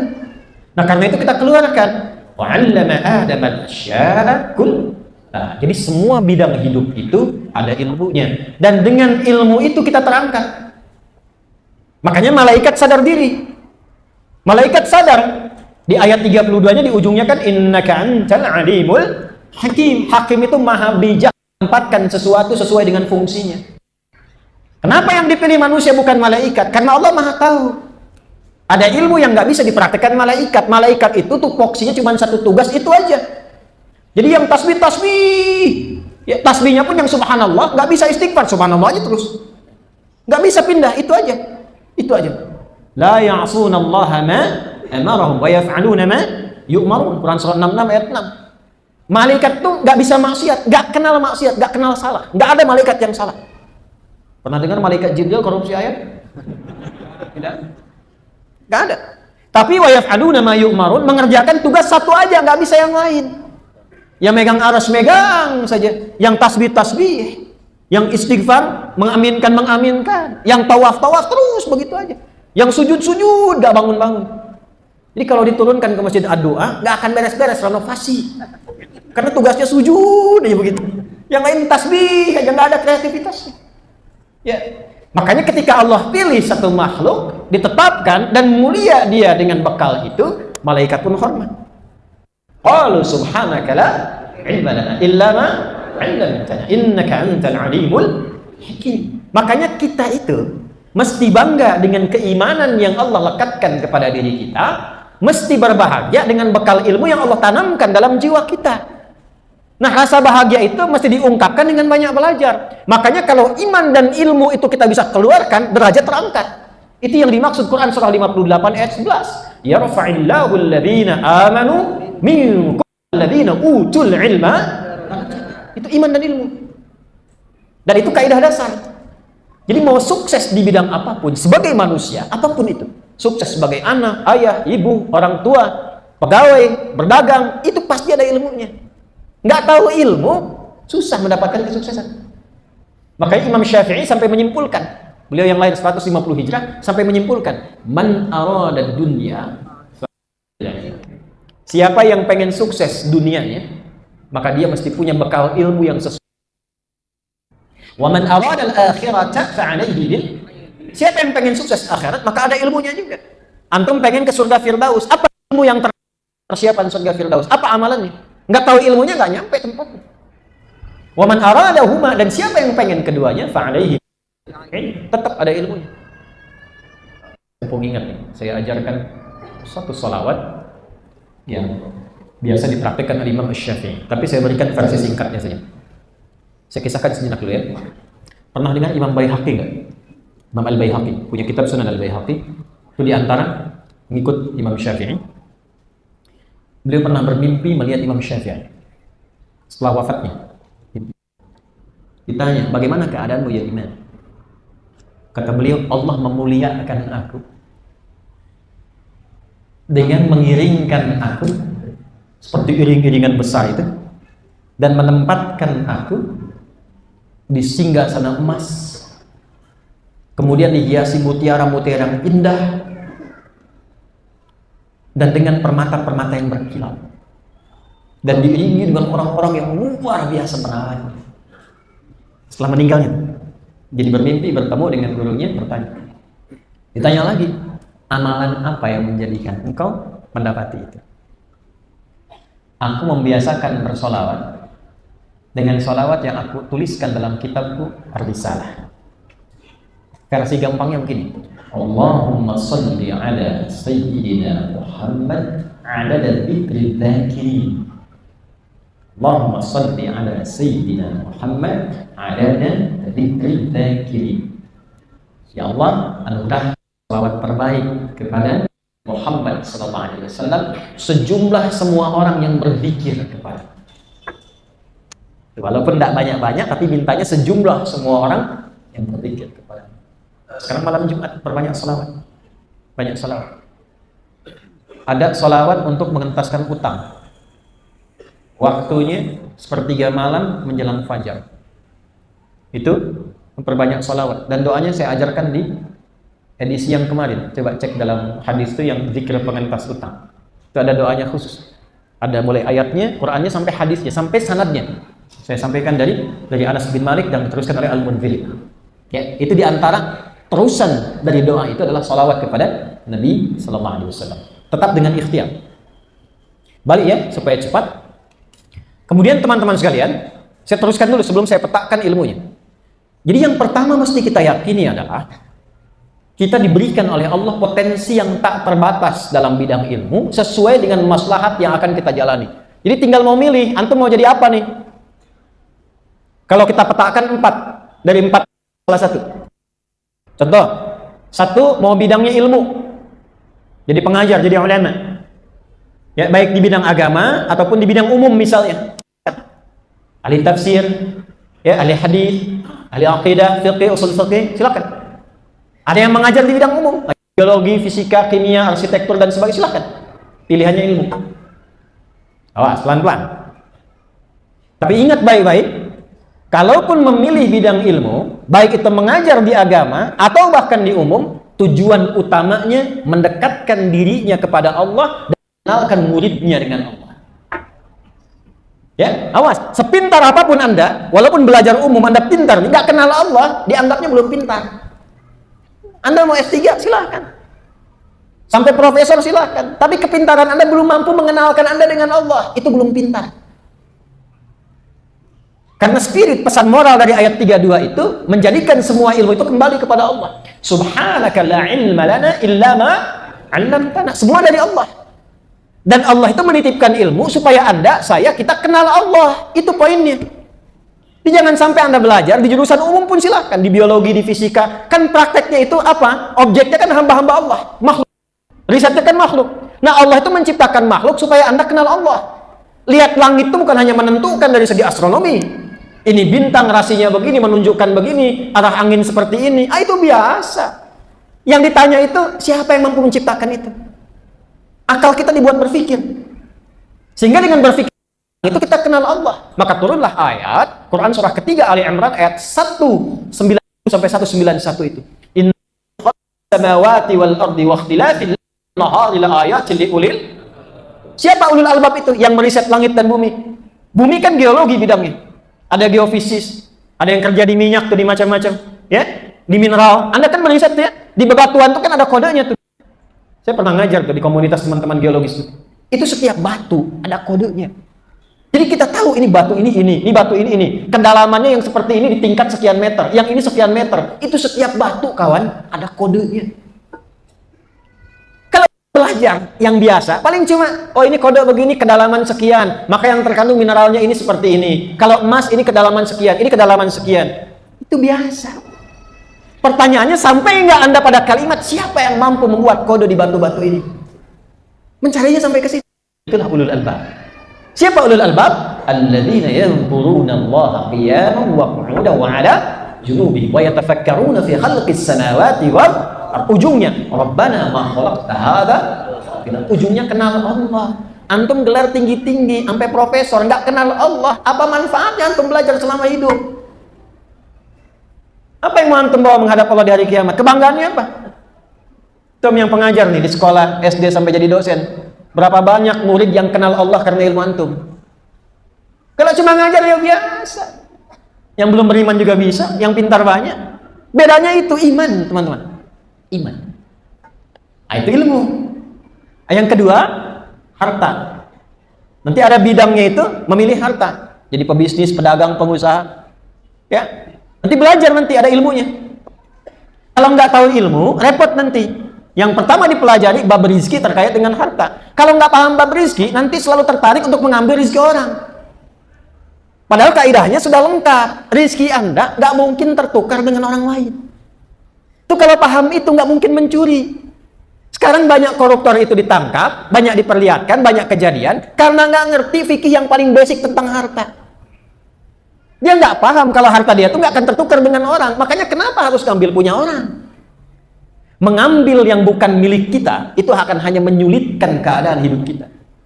Dan pada akhirnya dikembalikan pada yang punya. Ini cuma putar-putar, balik lagi ke yang punyanya. Kalau bukan di dunia, di akhirat. Jadi kalau paham itu nggak susah hidup.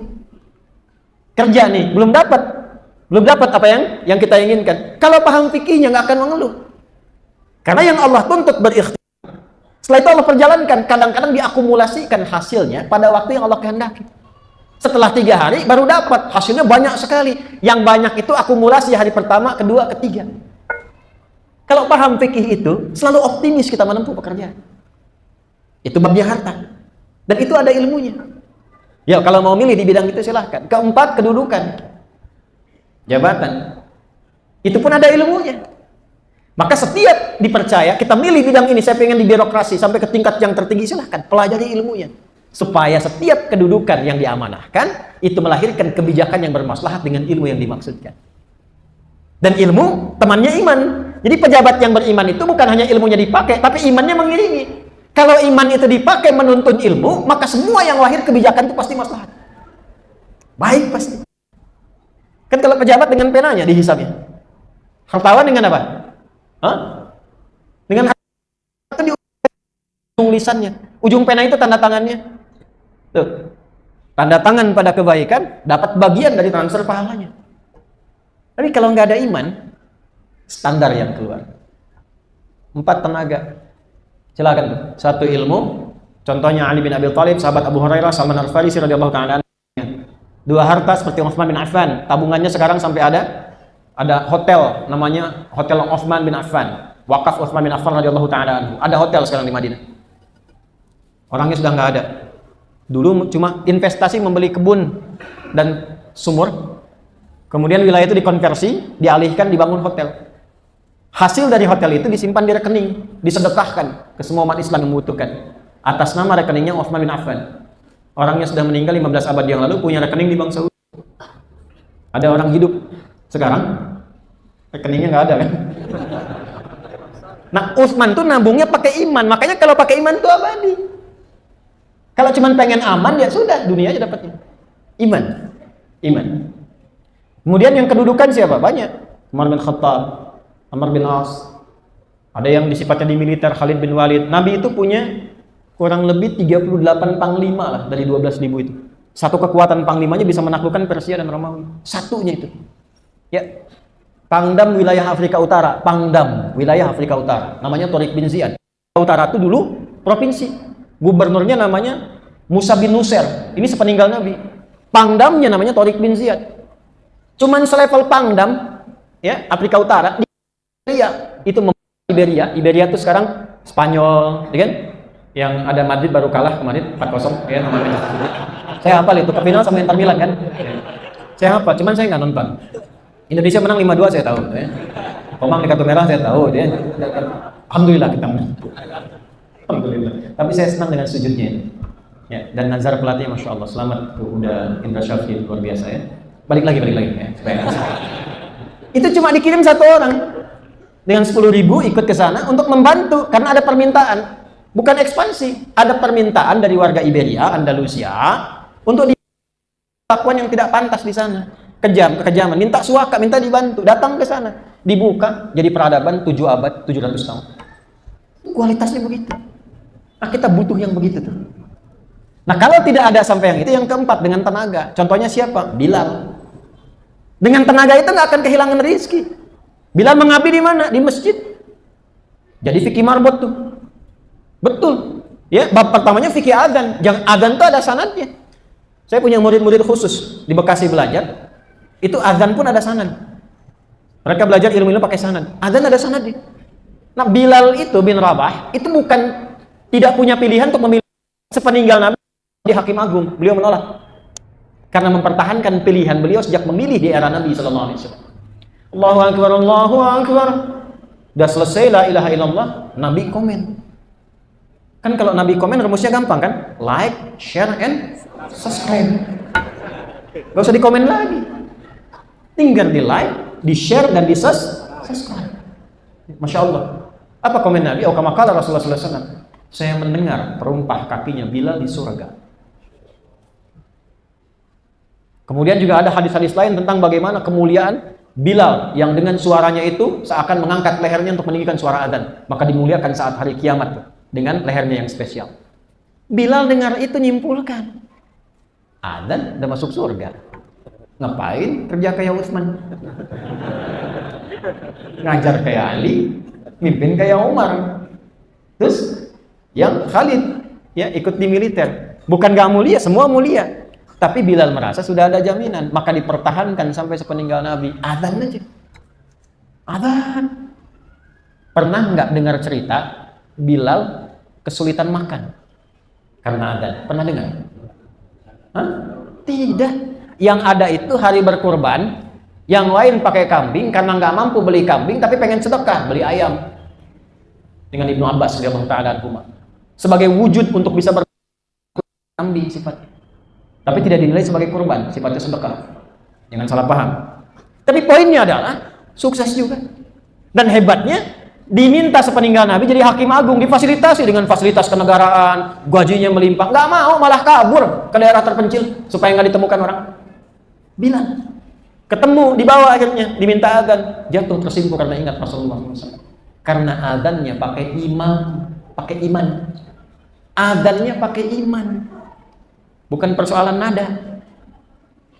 Hayya 'alas shalah, hayya 'alas shalah. Dan adzan sekarang pada aneh-aneh gitu ya. Nadanya banyak-banyak gitu. Astagfirullah. Jangan dipotong ya. Bingung saya banyak yang potong video sekarang itu. Saya masuk ke channel kita Adiret Official. Begitu masuk ada speaker aktif, mereknya Akrom, gambarnya gambar saya. Padahal saya nggak pernah jualan speaker. Dosa tuh yang jualan. Suara kita dipotong, gambar kita ditampilin, rekomendasi Ustaz Adi Hidayat. Kapan saya rekomendasikan? Saya nggak pernah rekomendasiin tuh. Dosa yang jualan. Ayo lo. Indonesia. Tapi harus bisa loh keiman. Nah itu singkatnya, pilih. Sekarang malam ini tentukan. Dan jangan mengeluh. Tidak pernah ada ayat tentang keluhan. Tentang pesimis itu nggak ada. Kalau ada, saya orang pertama akan mengeluh. Optimis, keluarkan potensi. Nah sekarang kita turunkan petanya di bidang apa saja. Nah ini yang paling inti. Sampai kita meyakini bahwa Allah maha bijak menempatkan itu semua. Kan ujung ayatnya, innaka antal alimul hakim. Turunkan itu semua jadi kurikulum. Bismillah. Ini saya hapus dulu ya.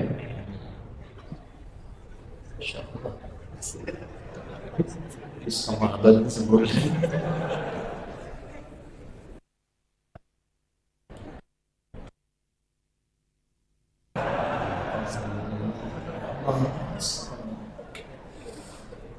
Ampuni dosa saya.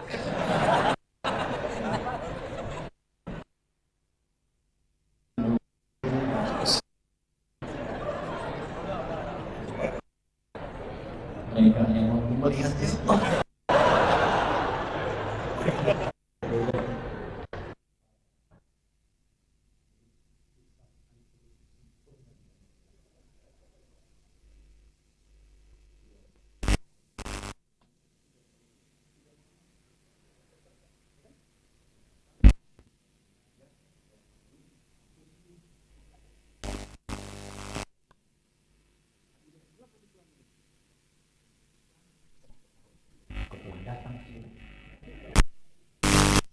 Nulis sendiri. Hapus. Urusan ngantuk sama Allah itu. Insya Allah saling mengikat satu dengan lain. Bismillah. Ilmu. Setidaknya kata al-ilmu dan turunannya, derivasinya kurang lebih disebutkan sebanyak kali dalam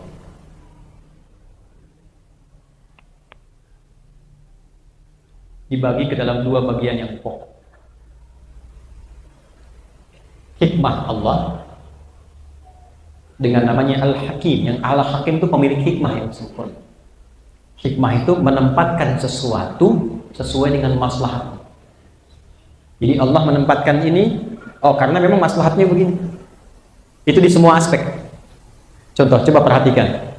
Kita itu walaupun sama-sama manusia, selalu ada ciri khas yang beda. Bahkan dari segi fisik. Tidak ada yang mirip 100%. Pasti ada perbedaan. Dan ketika mirip pun ada hikmahnya. Ketika tidak mirip, ada hikmahnya. Ya, itu semua, makanya tidak boleh merubah tampilan fisik kita. Nggak boleh. Ya, hidung misalnya, kenapa yang ini terlihat lebih pendek atau pesek, yang ini mancung, ada hikmahnya. Jadi yang pesek gak usah dimancung-mancungin, yang mancung gak usah pesek-pesekin. Semua ada apa? Jangan dirubah ya. Apalagi merubah, awas, gender, jenis. Jangan pernah merubah itu. Karena itu termasuk provokasi setan yang langsung diingatkan dalam Al-Quran. Itu di Quran surah keempat An-Nisa. Maaf saya mampir sedikit. Dari ayat 118 ke 119. La'anahullah. Awas. Setan dilaknat oleh Allah, lalu dia berkata, la'attakhidanna min ibadika nasiban mafruḍa wa la'udhillannahum. Cara aku menggoda manusia itu saking sayangnya Allah pada kita, diinfokan langsung supaya kita belajar. Nanti satu saat tolong diingatkan panitia ya, kita belajar fikih setan. Betul, kalau Anda kesini cuma kenal jalan yang bagus dan lurus, nggak tahu di mana lubangnya rusaknya, bisa terperosok. Kalau Anda cuma kenal malaikat, nggak tahu setannya, tidak tahu bagaimana cara menggodanya, tiba-tiba kemudian terasa terjebak. Itu bahaya. Jadi pencegahan dahulu kan. Ya, yang pertama, wala udillannahum, aku bikin manusia banyak berimajinasi, berkhayal. Ya, makanya seringkali ditemukan melamun, berkhayal, itu hati-hati. Bukan merenungkan ide ya, karena beda antara melamun dengan bertafakur itu lain. Ya, kayak di toilet tuh, jangan kelamaan. Toilet bukan tempat itikaf. Betul, itu buang hajat secepatnya, begitu selesai keluar. Nah, ini kok cari inspirasi di toilet, ya? Tempat kotor tuh setan senang. Kemudian apa?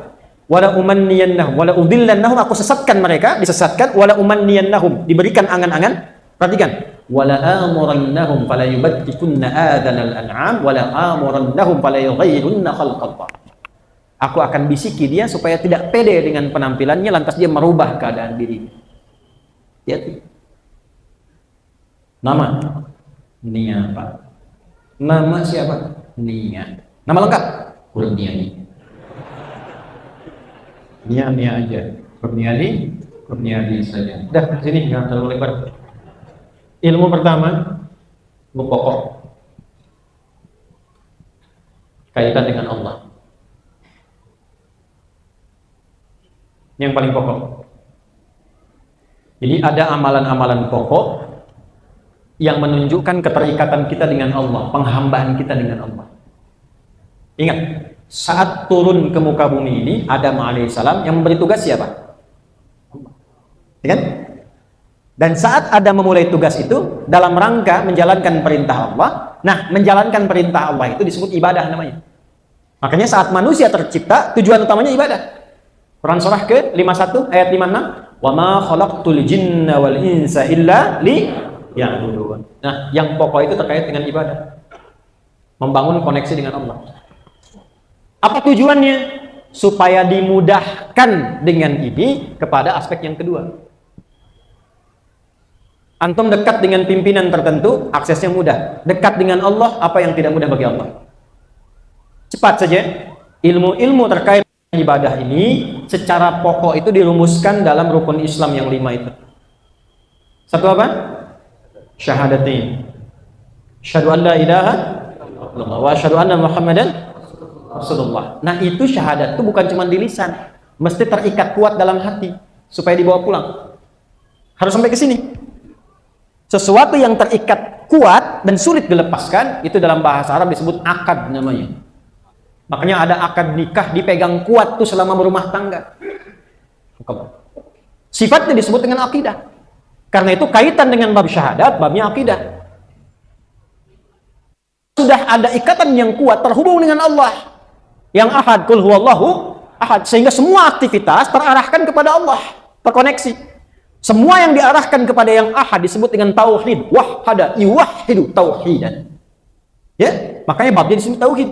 Babnya tauhid, ikatannya disebut dengan akidah. Nah, ini mesti ada ilmu. Kalau nggak ada ilmu, ikatannya nggak akan kencang, itu bahaya. Nanti dikasih sembako hilang syahadatnya.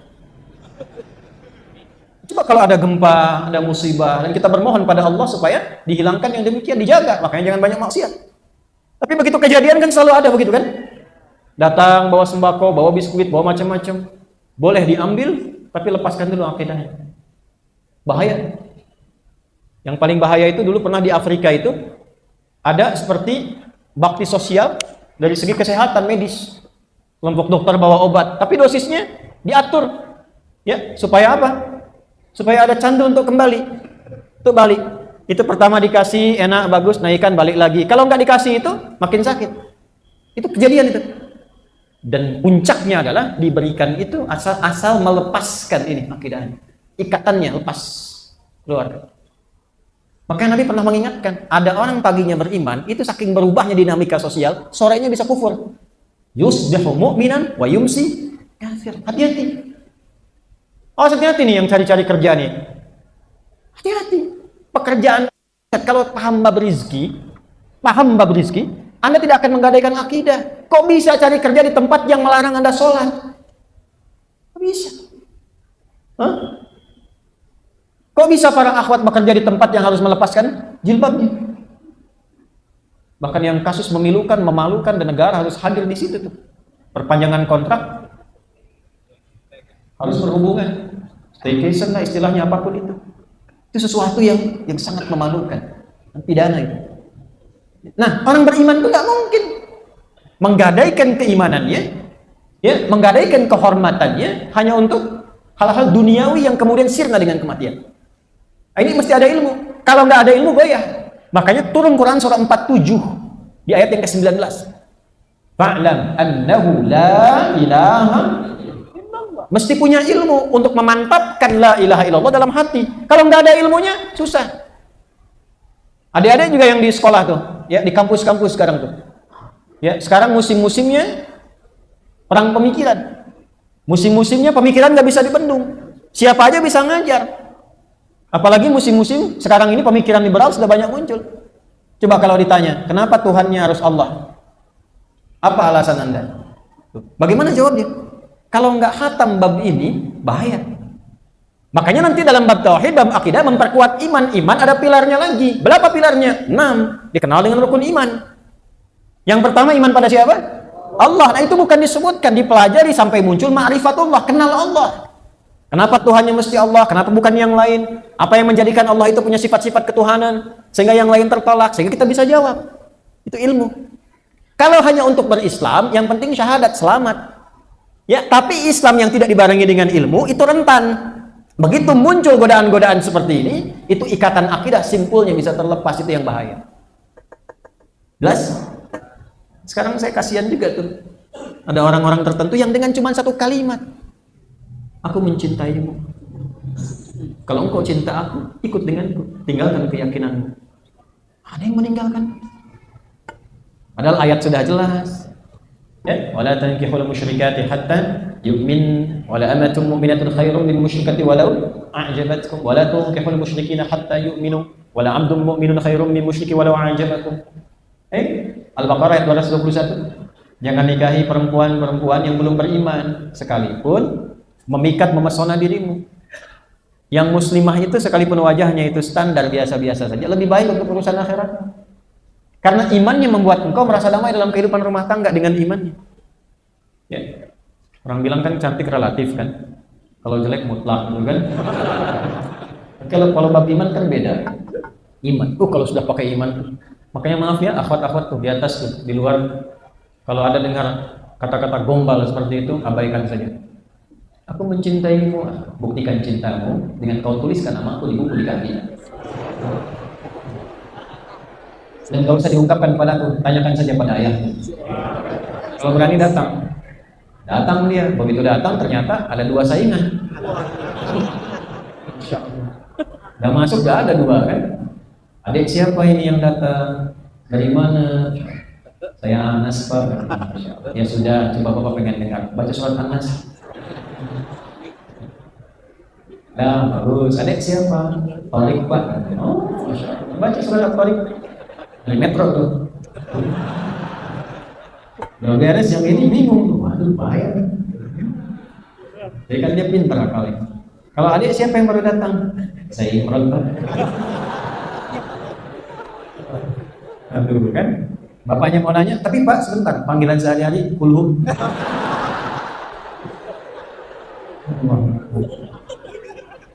Nah ini ilmu. Ya, ini syahadat nih. Kedua apa? Sholat. Sholat itu ada ilmunya juga. Kalau nggak ada ilmu, nanti bisa nggak benar sholatnya. Baik sendirian ataupun berjamaah. Bagaimana caranya wudhu sebagai syaratnya?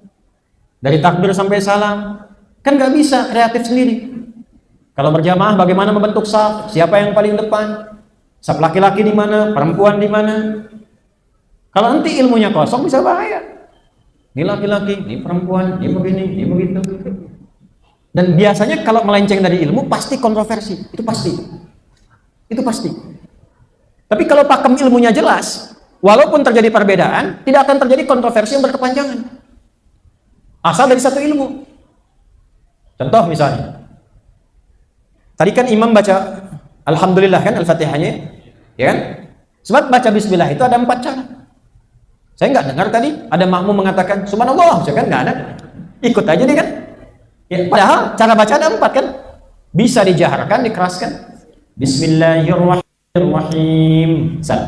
Bisa silent sir. Sudah. Alhamdulillahirabbil alamin. Tapi kalau silent sir itu jangan ditempelin ke mic. Bismillahirrahmanirrahim.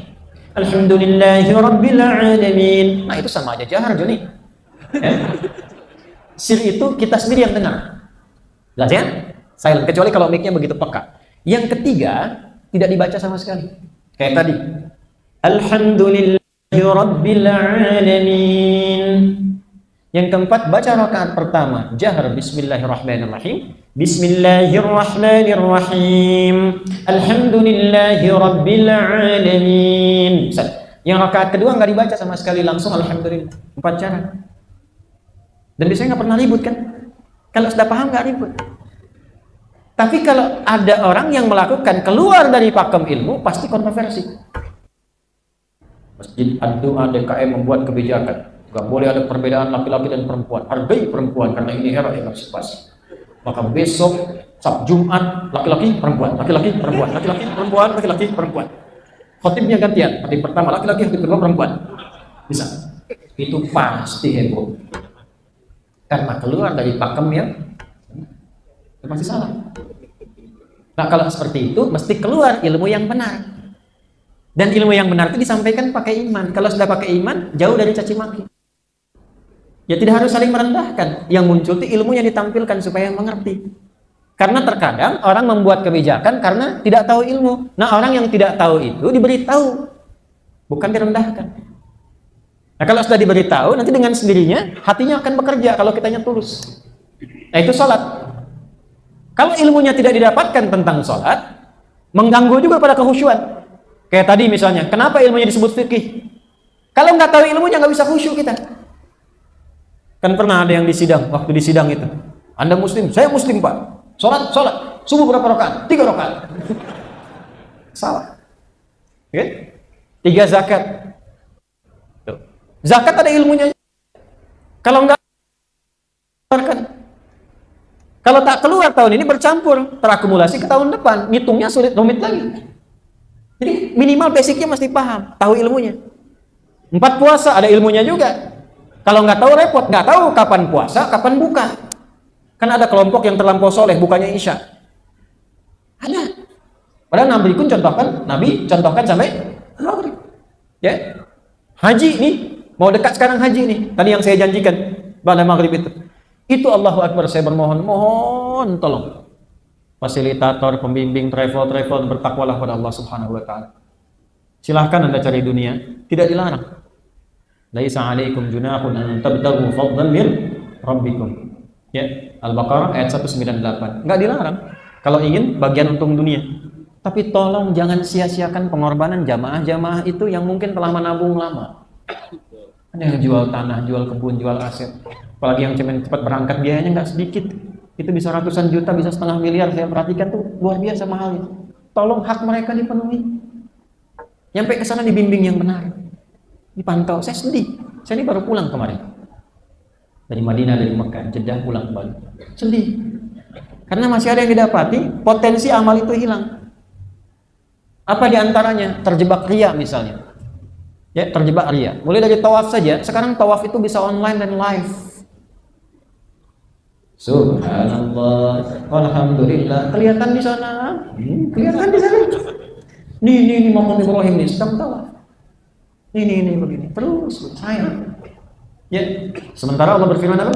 Ya ayyuhalladzina amanu la tubtilu shadaqatikum anni wal adza kalladzi yunfiqu malahu ria'an nas. Ya, fatalu kama tali saf wa min alayhi turabun fa asabahu wabilun fatarakahu salda la yaqdiruna ala syai'in mimma kasabu. Enggak dapat apa-apa. Apa yang menjadikan amalan itu hilang pahalanya seketika? Seperti seseorang menaruh pasir yang licin di atas batu yang licin, kena air besar, hilang semua. Ini itu nunggunya lama, nyampe ke sana nggak dapat bimbingan yang benar. Begitu keluar tuh penyakitnya.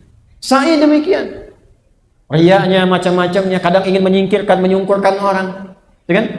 Sudah mulai pakai joki hanya untuk nyium hajar aswad, dan itu menghambat orang lain sampai menyakiti dan sebagainya. Ini yang riya saja, begitu riya seketika hilang pahala. Hilang. Makanya mau berangkat niatkan ikhlas. Mau berangkat. Makanya al-hajj itu al-qasdu, benarkan niatnya sebelum berangkat. Ya, mau berangkatnya kita doa. Makanya kita yang belum berangkat atau enggak berangkat tahun ini doakan. Supaya mereka punya kekuatan yang baik. Doakan semua jemaah. Yang dari kita akan berangkat doakan. Ya, yang membimbing doakan supaya sehat, yang fasilitasi doakan supaya prima baik, dijaga dari maksiat, dijauhkan dari korupsi, yang berangkatnya dibenarkan oleh Allah, semua sehat baik. Itu insya Allah dapat bagian kebaikannya kita. Ya, mohon maaf dengan kalimat ini ya. Ini untuk mengingatkan supaya ada kesadaran yang kuat. Kalau ini sudah kuat dengan Allahnya, di bab apapun, kita lihat posisi di mana. Misal kita sampai 2 di bab sholat, gabungan dari 5 ini terakumulasi, keluarlah takwa. Apa hubungan dengan ini? Saya percepat. Ini masih ada waktunya. Ya, kita 15 menit lagi selesai ya. Pertanyaan besok insya Allah. Saya khususkan ba'da subuh untuk tanya jawab. Ini akumulasinya takwa. Apa kaitan takwa dengan yang ini? Saya cepat. Surah 65 ayat 2 sampai 3. Contoh lagi Quran surah 2 akhir ayat 189. Contoh Quran surah 2 akhir ayat 282. وَمَن يَتَّقِ اللَّهَ يَجْعَلْ لَهُ مَخْرَجًا. Setiap ada masalah yang di sini, itu Allah akan mudahkan. Bukan nggak punya masalah, catat ini. Sebelum masalahnya dialami, diringankan dulu oleh Allah, dengan semua bisa dilewati dengan baik. Bukan nggak punya masalah. Di kantor apa nggak ada masalah? Ada. Di rumah tangga apa nggak ada masalah? Ada. Tapi orang yang mampu mengoptimalkan ini, dibimbing oleh Allah, diringankan masalahnya sebelum dilalui. Hidupnya cenderung rizkinya mudah. Wa yarzuqhu min haitsu la yahtasib. Ilmunya cepat, yang belajar nih. Dahulukan ini sebelum ini. Teman-teman yang sedang kuliah ya, sedang belajar, tolong ingat pesan saya ini. Jaga dan tingkatkan kualitas sholat kita. Ini. Kalau bisa jangan tinggal tahajud. Yang lagi belajar. Tingkatkan sholat. Demi Allah saya katakan akan terjadi perubahan pada kualitas ilmu kita. Dan kualitas dalam pembelajaran cepat paham. Menganalisis secepat, baru satu kalimat kita paham ini kemana. Yang kedua Quran. Nih, Quran.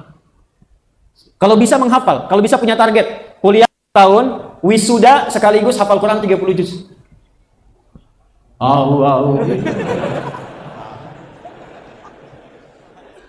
Nih, Cepi, ya. Cepi itu cepat pikirkan.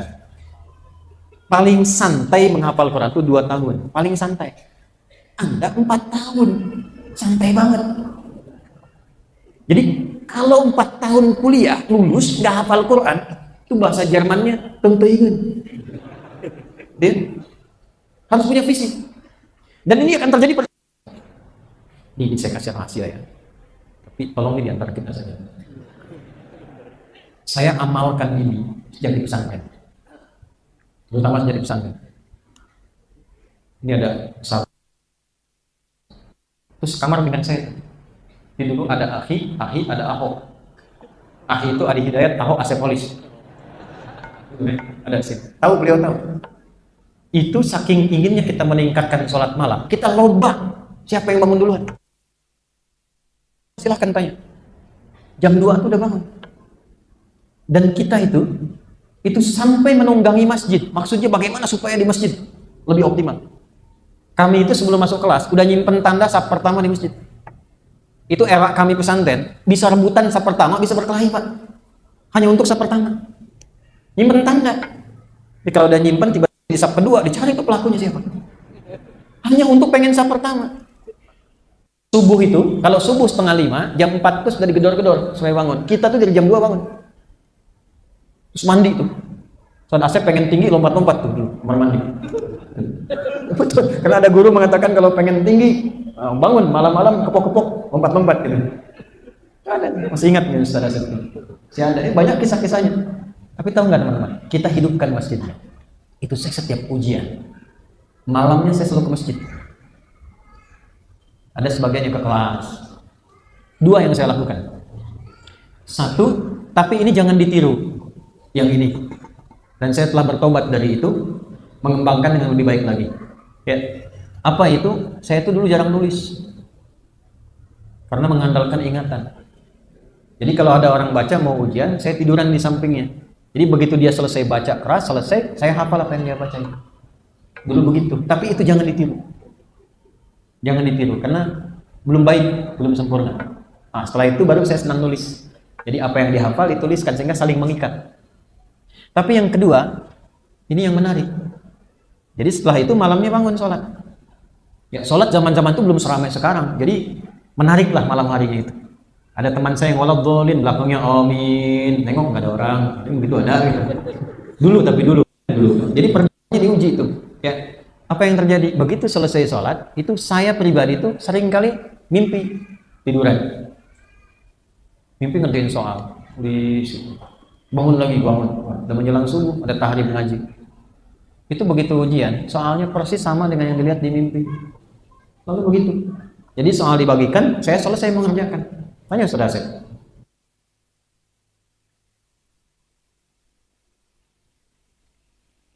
82. Wattaqullah wa yu'allimukumullah. Tingkatkan takwamu kepada Allah, Allah tambahkan, ajarkan kepadamu pengetahuan. Nanti potensinya naik, dipakai kemana saja gampang. Kalau nggak percaya silakan. Ya, ini teman-teman Bapak Ibu, saya ini sekarang masih banyak belajar. Saya mengajar sekarang, belajar tafsir, bahasa, fikih, macam-macam. Tapi saat yang bersamaan, itu kalau saya punya libur, saya ke toko buku. Beli buku matematika, kimia, fisika. Saya senang fisika. Saya masih soal-soal tuh. Masih belajar. Rumus-rumus saya paham. Bahkan enaknya gini. Enaknya terkait erat sekali dengan keislaman. Karena fisika itu dengan metafisik itu terkait bersamaan. F1 sama dengan F2 bab gaya kan? Gaya gerak sama dengan gaya dorong sama dengan iman. Berapa iman yang masuk, itu amal soleh yang keluar. Imannya kecil, amalnya sedikit. Gayanya sedikit, bunyinya sedikit. Gayanya kencang, bunyinya kencang. F berbanding lurus dengan P, hukum Pascalnya. Gaya berbanding lurus dengan tekanan. Kalau Anda ingin amal soleh, pasti ada tantangan, ada tekanan. Kalau dikira dengan berjilbab begitu saja nggak akan disoal. Kalau nggak pernah berjilbab, pakai jilbab pasti disoal. Solihah. Saya tetap santai kok gitu ya. Nah, berusaha, selalu ada demikian.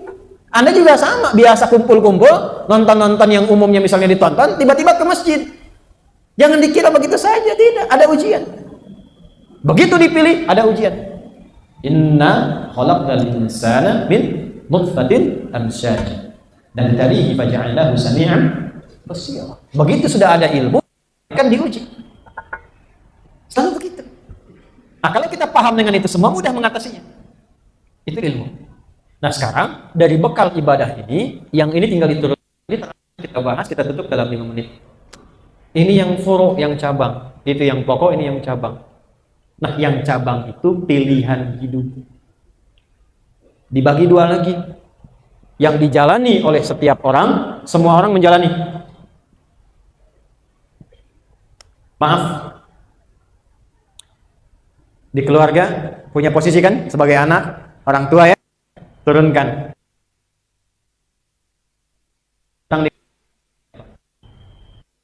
Teruskan. Pilihan. Ada yang milih untuk bekerja, ada yang milih untuk dagang, ada yang milih di kepemimpinan, milih di pemerintahan, turunkan ilmu. Tidak ada pun satu aktivitas kecuali bersanding ilmu di dalamnya. Begitu Anda bisa menguasai mudah di sini. Apapun itu. Ya itu sudah hukum umum. Bahkan dunia ikut perangkat. S1 dengan S2 salarinya beda kan, gajinya. S2 dengan S3 tunjangannya beda kan? Semakin tinggi ilmunya, semakin besar penghormatannya. Tapi kalau semakin tinggi ilmu dan kuat imannya, semakin naik kemuliaan. Itu poinnya. Nah sekarang, cara gampangnya, apapun yang kita jalani, temukan ayat Qur'annya. Cari tafsir-tafsir tematik sesuai dengan pilihan kita. Itulah ilmunya. Nanti hadisnya tinggal diiringkan, pedoman menjalaninya. Kalau mau paling gampang, koleksi 2 kitab atau 3. 1 Sahih Al-Bukhari, 2 Sahih Muslim, 3 Al-Mustadraknya Imam Hakim Naisaburi. Mulai dengan situ ada 97 topik, 97 tema. Cari yang ada terjemahan, nggak apa-apa. Setelah itu, setiap topiknya kan 97. Keluarkan yang pokok, keluarkan yang cabang. Misal yang pokok tentang Kitabul Iman, bab iman 57 hadis. Semua kita belajar dari situ. Kenapa iman suka naik turun? Kapan naik, kapan turun? Gimana supaya naik gak turun-turun? Ada babnya, 57 hadis. Setiap ada hadis sebelumnya ayat. Ini ayatnya, ini hadisnya. Ini topiknya, ini. Kalau ada masalah, ini masalah yang akan dilalui. Ini cara menyelesaikannya. Udah semua. Nah, antum yang bisnis misalnya, keluarkan Kitabul Buyu'. Ya, bab bisnis lengkapi. Ini topiknya, ayatnya, hadisnya. Ayatnya, hadisnya. Itu dipakai dimanapun, kapanpun, generasi manapun. Sukses. Gak percaya? Akan belajar sampai sejarah. Sukses. Dan suksesnya itu terjamin dengan baik. Gak ada goyah. Gak ada goyah. Ada yang kesuksesannya kan, maaf, tertautkan dengan hal-hal yang syubhat. Sehingga kapan aja bisa hancur. Kalau sudah hancur, hancur semua. Itu yang musim kripto. Ramai, begitu hancur, habis semua asetnya. Riba itu begitu pada umumnya. Ya, tapi ketika antum ikuti, suksesnya mantap di situ. Di pemerintahan, birokrasi, Kitabul Imarah, lengkap babnya. Dari mulai menata, sampai bab korupsi, sampai mencegah, sampai gratifikasi ada semua. Sampai Imam Al-Mawardi nulis kitab namanya Al-Ahkam As-Sultaniyah. Bab tata negara. Lengkap. Nah, antum yang belajar, keluarkan Kitabul Ilmi. Topik gimana cara belajar, mengatur waktu belajar supaya cepat paham. Ya, tidak mudah lupa. Teringat, terbawa, terpraktekkan. Kitabul Ilmi. Keluarkan semua. Kurang lebih demikian, ya. Yang di kesehatan ada Kitabul Marid, banyak sekali. Yang di militer juga ada, yang macam-macam. Semua bisa kita keluarkan 97 topik. Baik itu terkait dengan yang pertama pokok ataupun yang cabang. Kalau sudah seperti itu, maka hidup kita itu terarah. Itu saja dilakukan sampai wafat. Selesai. Kalau mau pindah bab lagi, ilmu lagi. Antum memilih misalnya, maaf sekali, saya mau berhenti kerja, saya pengen belajar agama, pengen ngajar, ya ilmu lagi. Itu aja, sederhana gitu aja. Kalau pindah atau nambah, babnya itu. Pakai ilmunya, praktekkan, dan niatkan pada yang pokok untuk ibadah pada Allah Subhanahu wa Ta'ala. Jadi setiap bisnisnya, setiap keringatnya, dituliskan pahalanya. Jangan dikira ke masjidnya saja. Antum melangkah itu, kalau doanya dibaca, niatkan karena Allah, pahalanya ada. Ya. Saya mau tanya jujur ya, antum kalau kerja, mencari nafkah atau mencari ridho Allah? Ayo, perbaiki dulu, nanti akan beda. Ibu tuh merawat anak tuh karena sayang atau karena Allah?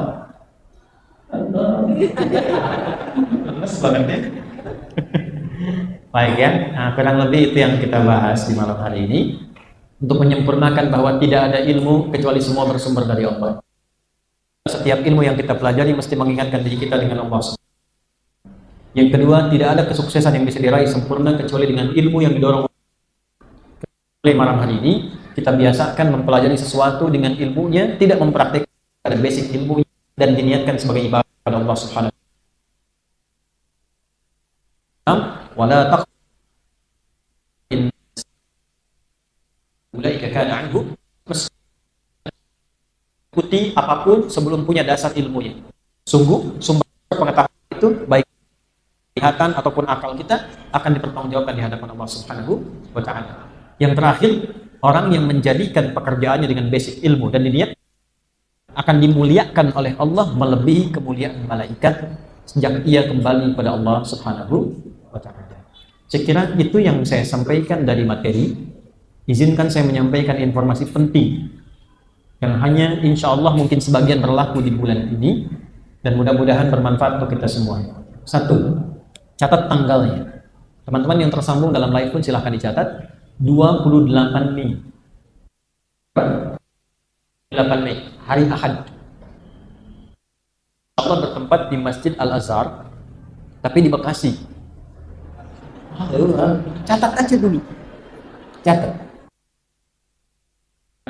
Peluangan silahkan. Anda tidak ada peluangan bisa tersambung dalam live misalnya. Insyaallah di situ ada hari sehari bersama Al-Quran.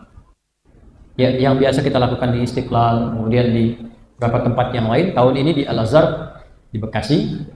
Itu insya Allah akan datang juga tokoh-tokoh dunia. Kemudian ada wisuda penghafal Quran yang hafal Quran hitungan hari, 25 hari, 20 hari. Dan ada anak-anak. Insya Allah di situ juga ada kesempatan akan biasa. Ya, S1 sampai S2. Ada informasi lengkapnya insya Allah. 2. Teman-teman sekalian, insya Allah dalam waktu dekat santen yang sedang kami bangun September ini insya Allah 90% itu selesai, tinggal masjid sampai ke akhir tahun karena kami memang memuliakan masjidnya untuk ikon. Nah itu kalau sudah jadi, sebelum datang santri formal insya Allah akan ada kelas-kelas khusus. Anda yang Lampung yang terdaftar di kelas Mira, tolong daftar-daftarnya dengan baik, undangan untuk belajar di sana. Ya, biasanya di akhir pekan itu gratis karena kita bangun wakaf bersama. Masih ada kesempatan teman-teman yang mau berwakaf silakan, masih ada, dan saya hanya mengelola dan kita menyiapkan murid-murid lagi. Jadi kalau saya meninggal bisa diteruskan. Itu semua jengkal tanah dan aset yang wakaf. Semuanya. Ya. Allah nanti akan ada dan terkurikulum. Nanti ada kelas berusaha, dagang, kelas bisnis. Nanti kurikulum bisnis dari Quran, dari hadis ada semua. Itu di kesehatan, di ilmu, sampai di bab rumah tangga. Nanti akan dibagi. Kemudian yang ketiga, ya, alhamdulillah, kemarin sepulangan kami dari Timur Tengah dengan beberapa, insya Allah akan ada peluang-peluang untuk menguatkan nilai-nilai keislaman. Nah, insya Allah kita nanti akan adakan satu momen yang dengan momen itu teman-teman bisa lebih banyak mendapatkan informasi, terutama dalam dunia pendidikan. Nanti saya sedang mengatur waktunya, mudah-mudahan pendidikan dan sifatnya dunia. Misal gini, ada satu lembaga riset, saya belum buka dulu, itu di dunia itu tercabang ke 30 negara, perisetnya setiap waktu 60 orang, tapi level doktoral Quran saja untuk jadi bimbingan pedoman kehidupan. Nanti di situ jadi buku dan jadi pedoman. Nanti kita akan undang tokohnya, ya, supaya nanti bisa memetakan dengan lebih terukur apa nih tema-tema yang sesuai dengan aktivitas kehidupan kita. Kita sedang siapkan, dan itu semua yang terkait dengan yang saya sampaikan tidak ada berbayar. Berusaha mungkin untuk memfasilitasi segala kemudahan-kemudahan. Termasuk maaf ya, kalau saya sampaikan informasi beasiswa tidak ada keluar 1 rupiah pun. Jadi daftar nggak dipungut biaya. Kalau Anda lulus, kami bantu administrasinya. Kalau berangkat nanti kami mampu, kami belikan tiketnya. Kalaupun nanti kami tetapkan, nah paling share kami sampaikan, tapi tidak ada satu biaya sedikit pun. Ya, semoga Allah ridhai kita semua, semoga Allah sayangi kita semua, dan insya Allah kita bertemu besok. Infonya di mana? Silakan nanti disiapkan, dan waktunya hanya terbatas, barangkali 1 jam 1,5. Insya Allah kita selesaikan, dan semoga Allah ridhai kita semua. Baik, sebelum berdoa, saya mohon saat keluar tertib, yang tenang dan saling memuliakan satu dengan yang lainnya. Terima kasih teman-teman dari kepolisian, ya, dari ya, semoga diberkahi. اللهم تقبل منا إنك أنت السميع العليم وتب علينا إنك أنت التواب الرحيم.